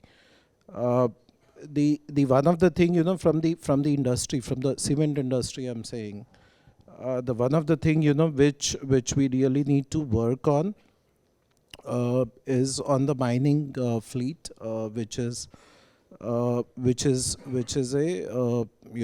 huge CO2 emitter. So there is limestone mining today. If I had to put a number to it, we do around 400 million ton of the limestone mining in India. The coal mining itself is around maybe 1,000 million tons. So and then the iron ore, which is maybe another 250. So the mining itself is 1.5 to billion tons, which is happening today in India. Which is going to go to, by 2030, this is going to be close to 2.5 to 3 billion tons of mining activity. The mining, starting from the excavators to the dumpers, to the all other earth moving equipments. So they are all diesel mainly, which are there. And that electrification, I'm not sure if there is a solution in India which is existing. At least I'm not aware about. And I do not know if any of the large OEMs are working in that direction, because they are not. There are few startups, which are working on it. I didn't know about Log9 and the other people. But I spoke to some of these startups, and they don't have the full solutions, which are there. Because we are talking about dumpers, which are like 40 tonners and 60 tonners and 100 tonners. The large mines, they operate 100 tonners, to be more efficient. So that's one area I feel, we really need to work on if we have to go for electrification. If electrification is not a solution, maybe with the hydrogen vehicle. So as I think, that's something, because there is always a debate, which happens. We guys within JSW, we are going to come up with our own EV car, very soon. But there is always a debate, whether that is the transition, which is going to be there and survive for the next 10, 20 years, or the hydrogen, there is going to be another transition where the EVs itself are going to be redundant and the hydrogen vehicles or the hydrogen fuel cells, are going to be the future tech. So having said that, I think the mining is mining because when we see about the logistics, we see the trucks, which are plying onto the road and all that. And we forget about, the mining activity, which is huge. It's absolutely huge in India and which is going to increase. The other thing which is there for the steel and cement industry, and which is kind of thing, so for us, the consumption which is happening in the retail sector, so if somebody has to buy, say, 2 BHK or 3 BHK house, say, for example, nobody asks for the embodied carbon, and there is absolutely no understanding of the embodied carbon. So if I have to buy a house, I say that, okay, AC 5-star rated है या नहीं है, LED का light लगा है या नहीं है, दीवार के अंदर क्या सीमेंट लगा है, क्या स्टील लगा है, and you know what is the quality which has been used and how much is the embodied carbon footprint of the house. You know, that type of the question is not being asked, and I think there was a discussion that there is no customer pull. So for cement and steel, you know, we really struggle with the customer pull. Within the industry, I mean, Arvind knows, you know, Dalmia has done a lot of things. We have done a lot of stuff. The other cement companies have done a lot of things. But within the industry, you know, whatever we do, until unless there is a pull from the customer, it is so difficult, you know, to at times get motivated, you know, to just keep moving. We have taken commitments, you know, we have taken pledges, and we are moving in the right direction. But I think, you know, these are the two issues, the major issues. You know, I feel the mining activities in India, which there is no lack of visibility which is there in terms of, you know, the electrification of the hydrogen cell, the reducing the CO2 there. And the second is the from the retail into the built environment, the pull which is there for the low carbon material. Yeah, thank you. Absolutely. I think just to on the point of whether hydrogen will take over and is that the ultimate tech and EV the transition, that's not the case. The point is a lot of technologies are required in the decarbonization process, and each of these technologies has their niche areas where they can really make an impact. Hydrogen becomes very important for industrial decarbonization when you're trying to use hydrogen for any kind of process, like as a precursor for any kind of process. Yes, green hydrogen is the way to go for that. Any kind of long haul transportation, hydrogen may be the solution. It is still to be proven out there on that side. But anywhere where, so to say, batteries are sufficient to kind of take care of the total energy and power requirement, I don't think hydrogen is a solution, because it's too inefficient end-to-end process. From generating green hydrogen from your solar or wind or any kind of RE to finally converting it back to electricity which can be used to propel a vehicle or do anything with that electricity, the round trip efficiency is hardly 20%. And that completely defies the use of hydrogen in areas where batteries can work and provide you the entire kind of a scenario. On the point of mining trucks and so to say dumpers and all of those kind of equipment, yes, I think the ecosystem is at a nascency stage where we have not graduated to a level that those kind of large and heavy equipment can be electrified today. But there are companies which are coming up, there are solutions which are coming up, but once electrified, I think definitely they can lead to a lot of emission saving. So we continue to work towards that. We are working with partners who are bringing up those large trucks and dumpers, and few of those pilots have happened with international companies, but I think more will be coming up in the next 1 year, 1.5 years kind of a time period. Good evening. My name is Dr. Tony Parmar. Unlike most of you who are from the supply chain background, I'm not from the supply chain background. I started in sales and marketing and then went into general management. So let me play a positive devil's advocate. And when I say positive, because the situation has made it positive. When you look at it from senior management perspective, some of you mentioned it, profits, bottom lines are the guiding principle. Because we are into private industry, most of us. And I come from the healthcare industry, highly regulated. And today, even the price has got further regulated. You had DPCO earlier, now you have NLEM also, which is broad-based. Input costs have been going up. Contrary to what most of us think, there's not too much of margin with the pharmaceutical companies. It was the volumes that you played on. So what is left? You don't want to have the supply chain eat it further into your profits. So that challenge was always there. Manufacturing eats a lot of energy. Otherwise, it's all scope 3, transportation, which is not in your hand. So that's external to you. And some of us are from the industry. Manufacturing is a mandatory, non-interruptible process in healthcare, because once it gets interrupted, it's a waste. You have to redo the batch entirely. So that batch is a waste. So RE was never trusted because it was not continuous and it was not economical. So two angles, one was the cost, second was the consistency of supply. Today things are changing. So earlier solar panels, it was a fad, even manufacturing units had enough roof space, so the panels were put up, but used for lamps and other secondary usages, never for manufacturing. But open access has changed things. Other than IV units, I think the solid form dosages have started using open access energy. So that's beginning to happen. So there's a positive transition happening in healthcare for sure. Scope 3 remains a problem because B2C is a major problem for healthcare. A lot of transportation, rural, absolutely interior kind of supplies, which are not in your hand.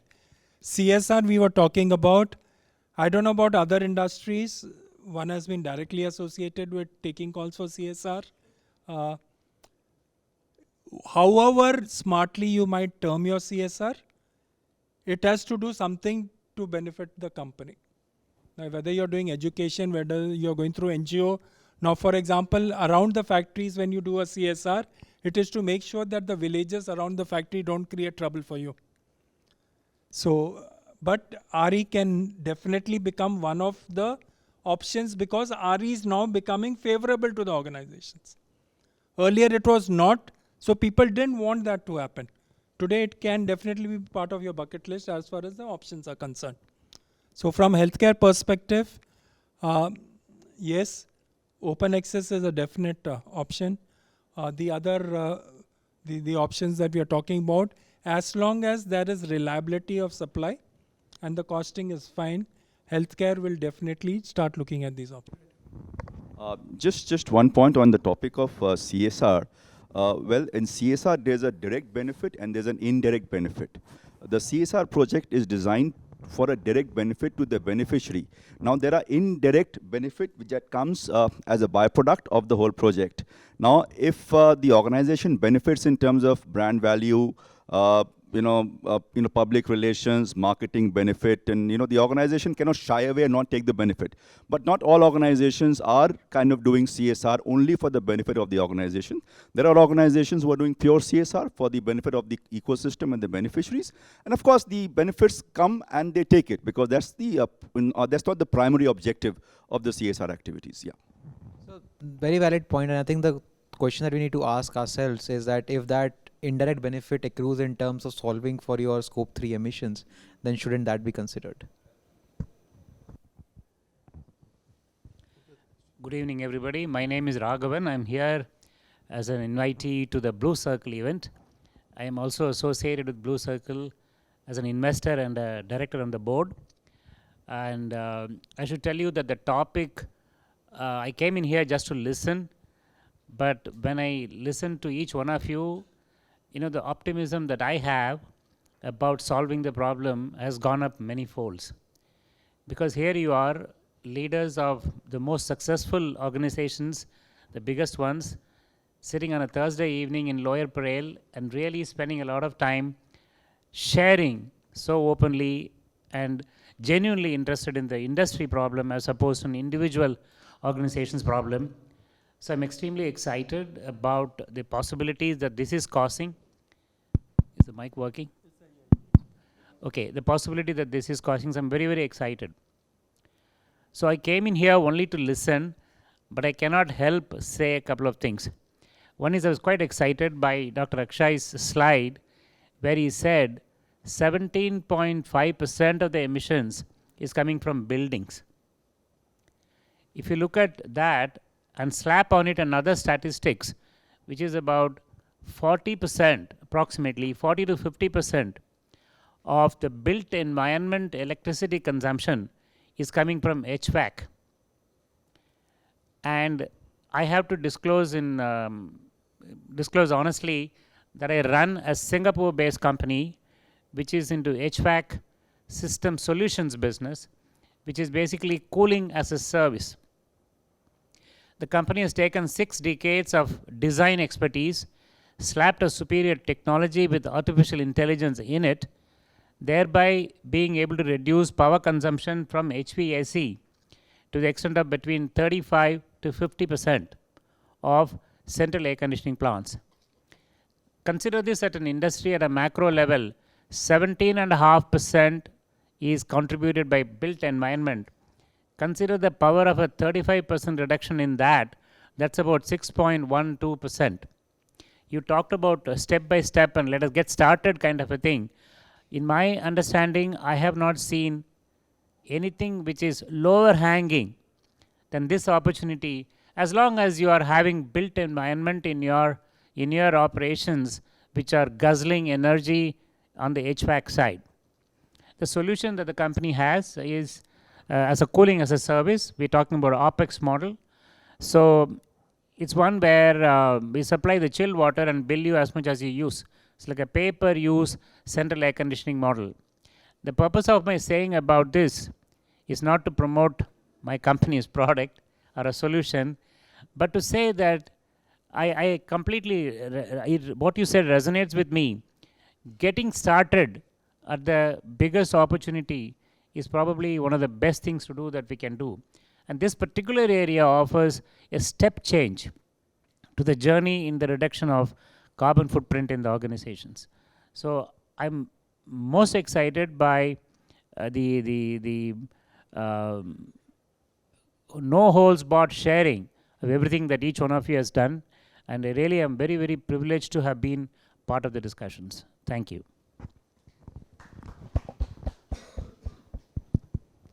I think probably one of the last few address here, and one coming from like one of the youngest member in the panel here, and probably next to Akshay. So as the, I'm audible better? So I'll just touch upon 3 points as per my understanding, what I understand from sustainability and what I took from this evening. So sustainability for me and what I perceive is dependent on 3 factors. One is the ability of the brand to position your product, services, or whatever is your offering in terms of sustainability. Today, if you see most of even all the organization that we're setting, every product, service that we pitch to the client, every communication that we do is based on the USP, core USP, whether it's the tangible thing or the intangible benefits of the product. It's very rare that we have come across any brand which has, based their whole campaign or communication solely on sustainability factors, emissions, or the kind of intangible benefit that we can derive for it. So once we don't educate our customer that our product stands solely for this, the customer is never going to come back and ask for pay a premium or ask for have a pent-up demand for it. Second, I think a lot is dependent. We are able to talk so much about our scope 1, 2, 3 reduction, and the ability to solve for scope 1 and scope 2 depends on how much of our scope 3 is dependent on the EBITDA of our company.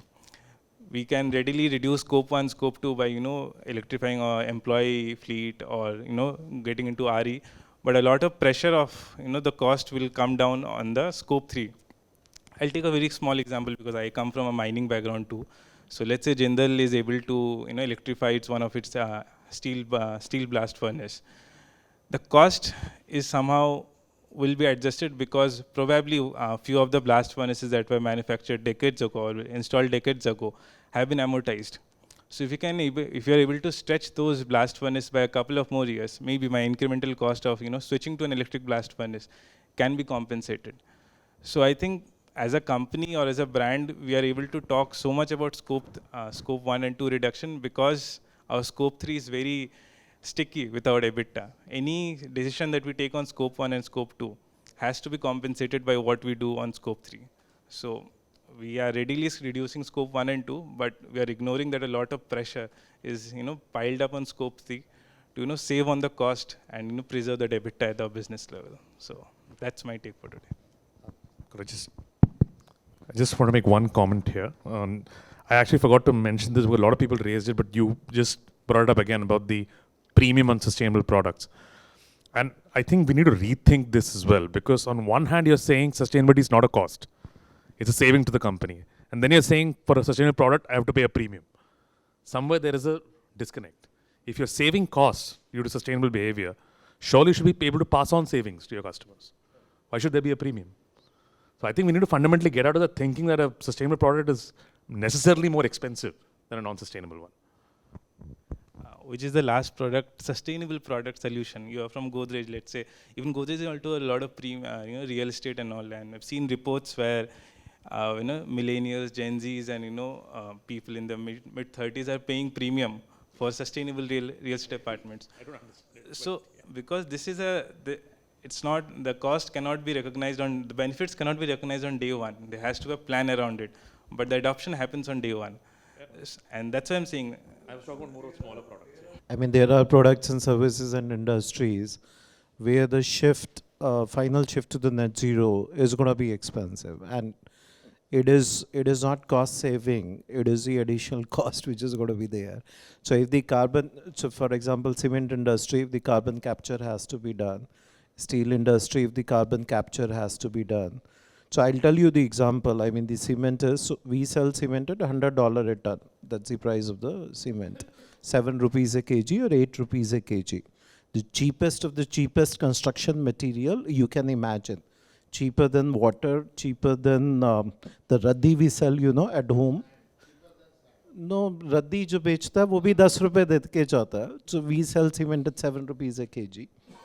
Now, if I have to do the carbon capture, or the cement industry has to do that, the cost of carbon capture itself is $40 to $50. So the $100 becomes straight away $140, $150.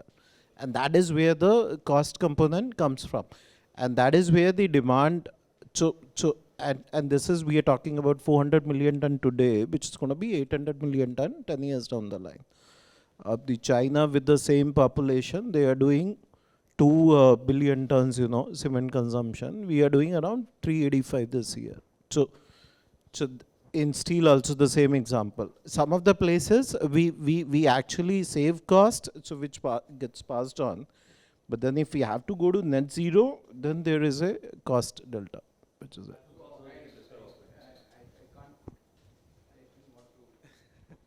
So unfortunately, perhaps Godrej, right? Yeah. So maybe we are thinking alike because we're coming from a larger industry mindset. Not necessarily it is reflective of what's happening in every segment and every industry. But I want to respond to you. See, pricing and cost should not be confused. So that's an element. Customers do not have a clean insight into what are the costs. So how the companies are wanting to position their products is completely a strategic direction that a company takes. But the fact that the pricing is not coming down is not reflective of the cost not coming down. So only people who are very closely associated with what the company does and how it operates, they will have access to that information. So it will be less known to people outside. But I want to respond to a different question which you raised. Let's assume that I'm in an industry and I'm absolutely polluting, right? I'm absolutely polluting. The river which is getting my effluent is polluted. The air that I release is polluted, and I'm making money and I'm making profits, and it's a cheap solution. It's a cost-effective solution. And there are no regulations which are barring me from doing that. And let's assume that now in the new paradigm, we say, sorry, we're not allowed to pollute. The polluter has to pay, and therefore the cost is now going to go up. Now, somebody will come back and say, hey, wait a minute, the cost is going up, so let us continue to pollute. That's not on in this new space. Well, the principle which is coming from that is now please take CO2 as a pollutant. I don't want to call it a pollutant, but let's say CO2 is a pollutant. And now the paradigm changes and say, not allowed to pollute, my dear sirs, get your carbon footprint under control, otherwise we charge you. Now you will say that what is costing X dollars or X rupees is now becoming X plus plus. Well, the cost now has to be seen in the context of the climate events, place like Maldives going under the sea forever, and so on and so forth. So it's a larger question, and therefore the old paradigm doesn't hold good anymore. That's my limited point to you. And therefore if the prices have to go up, costs have to go up, that is the cost that humanity has to pay for all the fun that they had, the cost of environment in the past. So that's a different topic, so we'll not bring it here, but it's a larger conversation, and we are dealing with this as we belong to the old era, and now we are getting into this new era, and we have these challenges to face, and we cannot shy away from taking those difficult calls, and that's what managers are meant to do, take difficult calls, and that's what we are paid for. So sorry for that intervention. No, I think very valid point there. I'll just take a very simple example from the EV space itself, right? If you look at the hockey stick curve for EV takeoff, right, it didn't happen till we had both the carrot and the stick in place. So stick in the form of fuel prices going above $1 per liter, and the carrot in form of FAME policies coming in. We didn't see that takeoff happen. So I think it will be a combination of regulations and constraints and penalizations along with incentives to be able to make this transition happen. I'd just like to add a slightly different point. Earlier in the discussion, a point came up. See, when you ultimately, the point was that why are we, when if it is viable or the cost is coming down, why are we asking for a premium? One point you rightly pointed out that we want to position it in a particular place. It's a marketing-led decision, not a cost-led decision. Now the other point, which is a very different point which comes into play, is that business is for profit. Like my friend said, it's like oxygen that we breathe. Now, whenever we see someone else save his cost, which I am aware of, the moment I am aware of a cost structure of anyone giving me, any time his cost comes down, I demand that it comes down for me. And that is also the reason why when the cost is coming down, because like you mentioned about the case of electric vehicles for e-com, that if you take a EV for delivery, you need to charge me lower than what you were doing. So that mindset, that saving the environment, I would still maximize my profit, is where the problem lies. The profit cannot come at the cost of environment. And you gave another very right example about the pollutant. It's the same thing, that my supplier is doing something good. Let it remain good. Why take money, squeeze money out of it? Okay, I think maybe you can summarize and close the event. It was a great discussion, and I would just like to make one clarification, one comment, and some heartfelt praise for how things went and the vibe which I'm getting. So the clarification which I have is regarding digital. Digital also has a very big carbon footprint, and it is growing exponentially by about 10% every year. The biggest culprit is video, and in video the biggest culprit is porn. 25% of the digital video, which is 80% of digital carbon footprint, is coming through porn. So digital has a big carbon footprint. The point which I'd like to make is regarding marketing communication in this space. Akshay made a good point. People are not willing to buy cheap. You're right.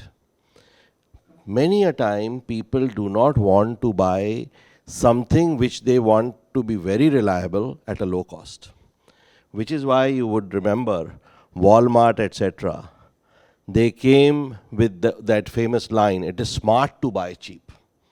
So somewhere we need to, wherever our products are cheaper, we need to endorse, or let me say, tell them that it is smart to buy cheap. I loved what you said about the car faltering and failing and dying, but the battery staying alive. कि गाड़ी की जान निकल जाएगी, battery का दिल धड़कता रहेगा. Something like that. So I loved that. And that also will somewhere tell them that you are so confident of your product that even if it is cheap, it will not be lower quality. The second point was regarding behavior change, where also I feel in terms of marketing communication, we haven't done enough. When coal came into the market, that time it was displacing wood. But it was not easy to displace wood, though coal was so much better. Because coal had to be used in closed stoves. And in closed stoves, people were not getting the visual appeal of a fireplace. And they were saying, it's not the family fire thing. That family fire thing is, we are missing it. And that really hit coal's advance. So coal was marketed using celebrities. That I am so and so, I use a coal stove. So easy to use, no soot, etc.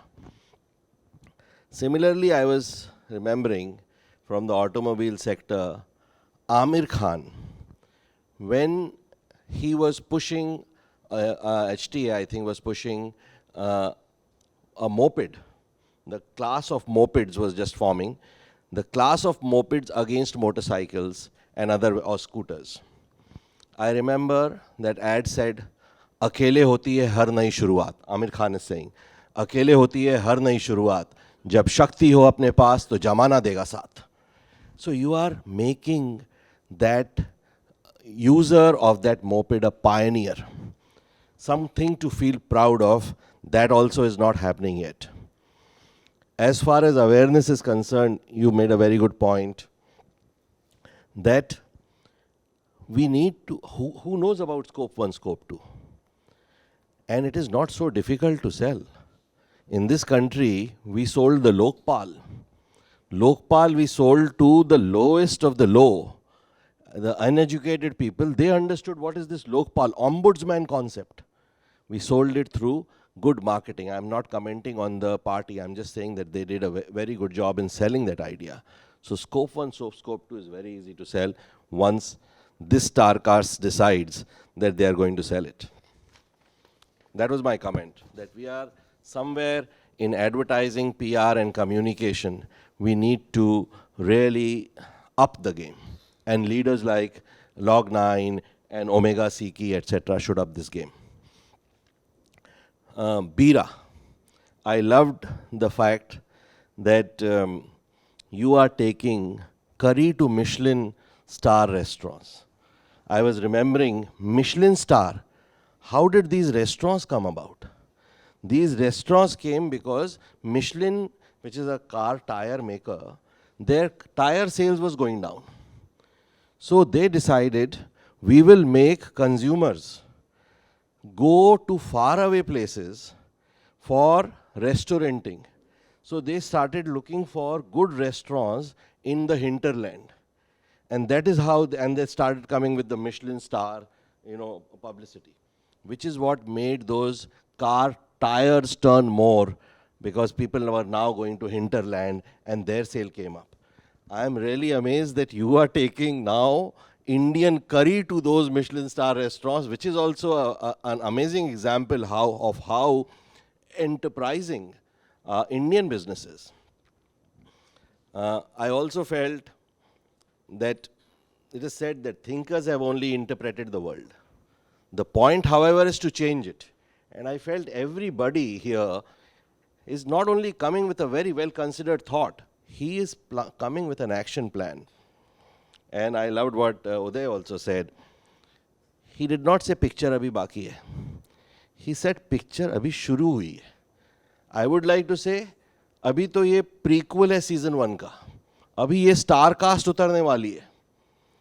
And linkages are getting formed, and I would also like to form one linkage.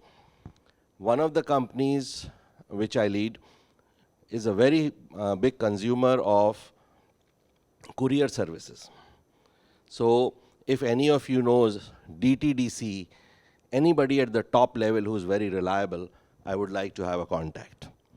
On that note, I would like to say fantastic discussion, and congratulations Blue Circle, and congratulations Log9.